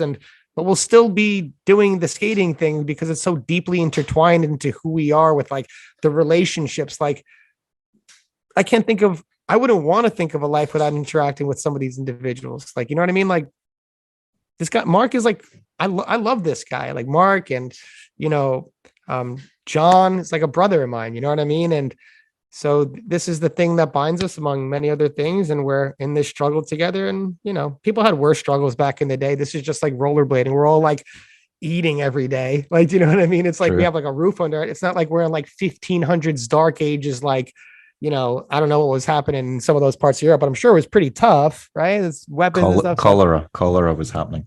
Oh man, that sounds tough. Right. I've brutally quizzed you for over 2.5 hours, but I've got one question to ask you that someone wanted to ask, and then I'll let you go. Actually, someone wanted to give you a shout. It's a breeze, man. This time flies by with you, buddy. Someone wanted to give you a shout out. Likewise. It's also disgusting me that you're getting grey hair and turning into a silver fox, whereas I'm just getting old and wrinkly. It really offends me, Billy. So if you could just stop doing that, that'd be great. If you could just get a little bit. I don't see one. You're not. I don't see one grey hair in the beard, so you're not convincing I can see grey hair peeking out underneath that cap. Bro, it's everywhere in my life. I hate it. Look at you. You look fine. But you're turning into a silver fox. I'm just a cue ball head. Right. First off, Nathan Bentley said, shout out for the disaster roll to Dark Soul in Charging. I'm guessing he means the one, I think it was in LA, and you're wearing like a bomber jacket. Oh, yeah. It was in San Francisco. I was wearing Pat Lennon's Marlboro jacket. Yeah. Mm-hmm. Oh, right. So here we go. I think this is more of a social media question, but yeah. I know certain brands have incentive plans for skaters to make content. This appears to have changed our collective interpretation of what it means to be a pro. So like the difference between pro and influencer, I'm guessing he means. Billy, what are your expectations for Mesmer riders? So At the moment, I like we were saying before, all right, okay. things, So basically he elaborates, he's like, do you want them to operate in a more traditional sense, as in just put out sections and don't really care about social media presence? Or do you want them to like basically like push you guys in socials? Like, have you ever like directed the team in that way, being like, oh well, if you guys could do this for us, this would help? I have. Or do you leave it up to them to decide? No, I have. Okay, so in payment on incentive we don't do, because it's just one of those things that it rubs me the wrong way. I don't like it. But I don't know. Maybe we have to switch to that in the future. At the moment, it doesn't look like we're going to have to, and I don't want to do that. Everyone's motivated on their own. Like, okay, we had something. We try to keep up on the content. We try to put high quality content up on our Instagram. So because of that, we don't have content every day, because we can't like get a freaking iPhone picture and make a thing happen. Like, use photos from photographers, and usually a portrait. They come together, like there'll be a sequence of things. So it's tricky for that. If there have been times where we were like, had a lot of content we were sitting on and we're about to release it, and we weren't going to release for like 2 weeks. So I've sent messages out like, hey dudes, if like you guys end up out at the skate park with the homies and like you film some clips and you're feeling cool, just like tag us as a collaborator, and like we'll just like share it. Like, if you're going to film it on your phone and put it on your stories, like it'd be great if you could like share it as a reel. We'll collab, and the guys who can do, I mean, it's like I feel like everyone's motivated to try to help Mesmer, who's on the team. Like, we're all like, I think everyone seems to be happy, unless there's some like secret thing that I don't know about. And if there is, guys, let me know. But you don't know about the I hate riding for Mesmer WhatsApp group? It could be there. Or Bill's a jerk. Bill's a jerk. But I mean, it could be like, but at the moment, so far from what I see from everyone seems to be pretty happy, and it doesn't take much. Like, you know what I mean? If I'm like, hey guys, like, can you do that? Like, I've asked that, and like the next day, Livy has like put something out, and like I've asked that, and like Martin and has put something out the next day. Like, there's at any given time, there's always going to be someone with an injury or who's going to school, or it's going to be winter and like not possible to skate. But everyone is pretty responsive. And like I said, there's been times, it's been a while, but there's been times where I'm like, fuck it, I'll do it. Like, I'll go like, we need some content. I'm just going to go to the skate park for a second, like, but and try to put out something. But yeah, everyone's pretty receptive in that way. And yeah, I don't know. I'm just like really lucky that it seems to be that at this current moment, at this current time, everyone seems to believe in the thing that we're doing. So I just want to keep that. I think that's awesome, and I fully agree. And I'm so like, I was devastated when the skates didn't fit me. That was because I for the brief time that my feet did fit in them, I absolutely loved those sole plates. Are unreal. But unfortunately, I've got a big stupid shovel foot, and it's just too wide for the skate. But yeah, I love what you guys are doing. I'm sorry to hear that, and I know that not every skate fits every person, but that is the like, unfortunately, skates are such personal things that it's impossible to create a boot that caters to everyone. It's physically impossible unless you're creating like, I don't know, a shadow that you can just basically wear as like a sandal. But other than that, it's a hard ask. We are aware of this problem, and we're looking into growing into a company that can accommodate everybody. So hopefully in the future, we can have more options. That's our goal. Be Mesmer paid flow, as in I pay for the skates. So I'm flowing myself. I'm getting myself in a circle here. Paid You're in, Mesmer, man. Flow, Scotland. You're in, dude. I can only do Unity grinds though, so I'm kind of limited in that. I can do Unity variations. That's it. That's not true. I've seen your stuff. You can move. You're good, dude. I was actually surprised. Like not for nothing. All right. I didn't see your skating before our first podcast. And then like I did some research after and I was like, dang, you're good, man. You're a great skater. I can do horrible steep rails like you, Billy. I can't true spin them, but I can do them. It's just not as pretty. But you got it. You got it, man. You got it. Don't beat yourself up. Right. I'm aware that you've already done your podcast today, and you've now done this one. So you've probably spent like 5 hours in front of that damn computer, and I feel incredibly guilty about that. So I'm going to let you. I'm going to spend another 5 when I get off from you. Oh God, I was going to say I'll let you enjoy the rest of your after. What are you doing after this? Well, I'm just figuring everything out with Bitter Cold and Winter Clash. Okay. So I wasn't sure if I was going to be able to make Bitter Cold because they're 2 weeks apart. I'm trying to see if we could do anything with the team in between that time because we're going out there and see if we could do something around after. Hotels, flights, email. I basically just I've been putting it off because I've been dealing with all like the Christmas stuff on the heavy end, but it's like, oh shoot, I gotta get it like now, or tickets are gonna go up and stuff like that. So I'm just like just figuring those two events out pretty much. But a lot of it has to do with like, you're talking with the team, hey guys, it's good to who's free of these dates, and like, just all that chit chatting, I have been talking on this thing for many hours. You're like, I've ran out of words. I don't have any words left. I'm just going to make words up and see what happens. Yeah. Yeah, that's where I'm at. But right. I've taken up enough of your time. Thank you very much for doing this. You answered way more than I even intended on asking. But yeah, as always, it's been an absolute pleasure. And I'll see you at Winter Clash. Hey, I wanted to say something actually before I go, and thank you. This might be a piece of information some viewers would like to hear. So our first podcast was kind of the result of, I feel like I had to address some things publicly. One of the catalysts was having had Josh Petty come on our podcast at like kind of a tumultuous time in our country and probably world around us, and regarding certain things that were sensitive regarding race, and still are, but at the time it was more so. George Floyd had just happened, and we originally were supposed to have Josh on at like the end of January, but he was unable to make it, so we pushed it back 2 days, falling into like Black History Month, which was like also like an unintended consequence that didn't make us look great. And so I had to address some of these things.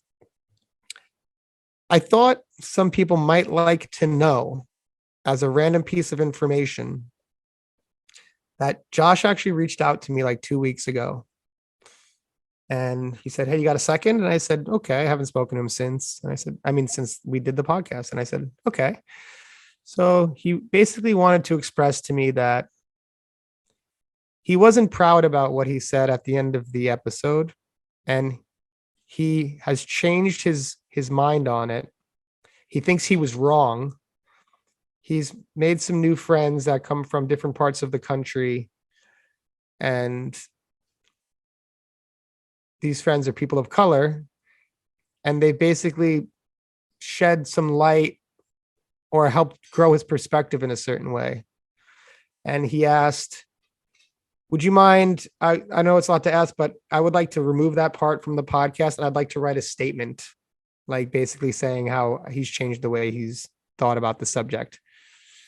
And as he was saying this, he started saying this, and he was literally like, and I think I was wrong. As he's saying this, I was like trying to record it, like the screen record on my phone. And I was like, oh, I got to get this. So I had the screen record. He was going. And then I got off and I realized screen record doesn't like record your voice in any way. So it just like, it takes a screenshot of the screen. So I was like, damn it, I didn't hear anything. But I think I wanted to bring that up because, Josh is an interesting guy in our sport. He was someone who was like very revered and highly regarded. And we had a moment where basically all that went out the window. And I think even to some degree, even hosting them on the podcast, like I felt what that felt like. Like I was like, oh, like everything I've done could just be like, if I get put in this box of this person, then I'm just this person forever, you know? And it just made me think, wow, like we got to give people like the opportunity to figure it out on their own, you know? And if we can, it's not always called for, but be forgiving, because we're not always we aren't as individuals the sum of our ideas or thoughts at the time. We're more than that. And I don't know. I don't even know what I'm trying to say, but I just wanted to express that, because that was kind of how we started our thing. Yeah. And when he called me, the first people I wanted to tell was, I wanted to tell Phil, I wanted to tell you, and I wanted to tell Kenan, because in particular, you guys took issue, strong positions on this. I don't know. I don't even know what I think I'm trying to express. I don't have a message. I just think that it's a fascinating thing that happened. It made me, I respected him for it. And I think that, I don't know. That's it. That's all I think. Yeah.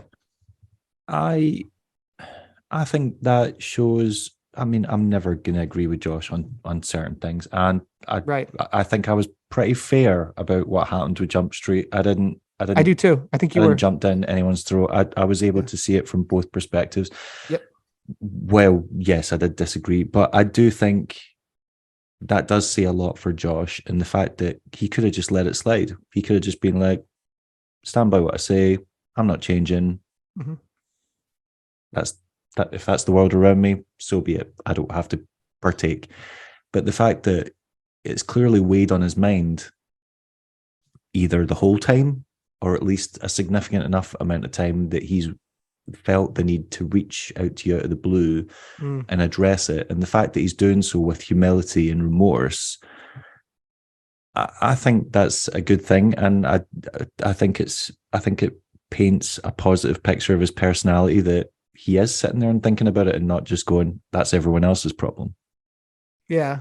Like he's saying, I did wrong and I acknowledge that, and I'm going to try and change it. I think that's all that you can really hope for from anyone. Oh, obviously there's certain things that are unforgivable. There are certain things that you do that, you just can't take back. But words, I feel like, depending on what you say, yeah.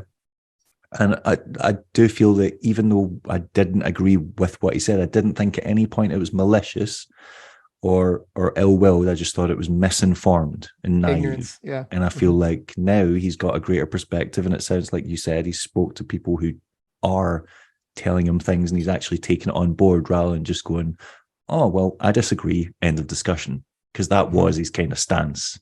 Yeah, previously. Exactly. So I think that's a positive thing. And I think if anyone did take issue with Josh said and heard what you just said there, I think they'd see that as a good thing. Yeah, I feel like right now, like I'm like the lawyer for Josh. I'm not. Like it's just like I don't know Josh that well, to be honest with you. I'm just conveying what I felt to be an honest message that I know was a point of contention for a lot of people. So I don't. Maybe some people would be interested to know it, maybe not, but it's what happened. So I figured since we're on, share it. Exactly. Yeah. I think that's a positive thing. Definitely. I think I'll take this moment to say thank you very much for everything that you do for the industry. I see a lot of your work. I pay attention to your stuff. I really enjoyed what you did with John. I think that sometimes you can be provocative, but I think that's important. And I like that. So thank you. for having me on. And I hope to see more of your stuff. And I hope to. Gonna make Are me you going? blush, Billy. Stop it. Good. I don't want you to blush. It'll get red all over, right? This is true. Where does it end? Where does it end? Well, as me, I only got one color. It's gray. Will I see it at Winter Clash or? You will indeed. Fantastic. I hope to have one of those. What are they called? Oh God, a Helles beer. So they're from Berlin, I think. But yeah, Okay. close We'll enough. aim for it. I'll aim for it. I'll buy you a beer at Winter Clash. I'll buy you one too, buddy. All right. Speak soon. Thanks, man. Bye. Come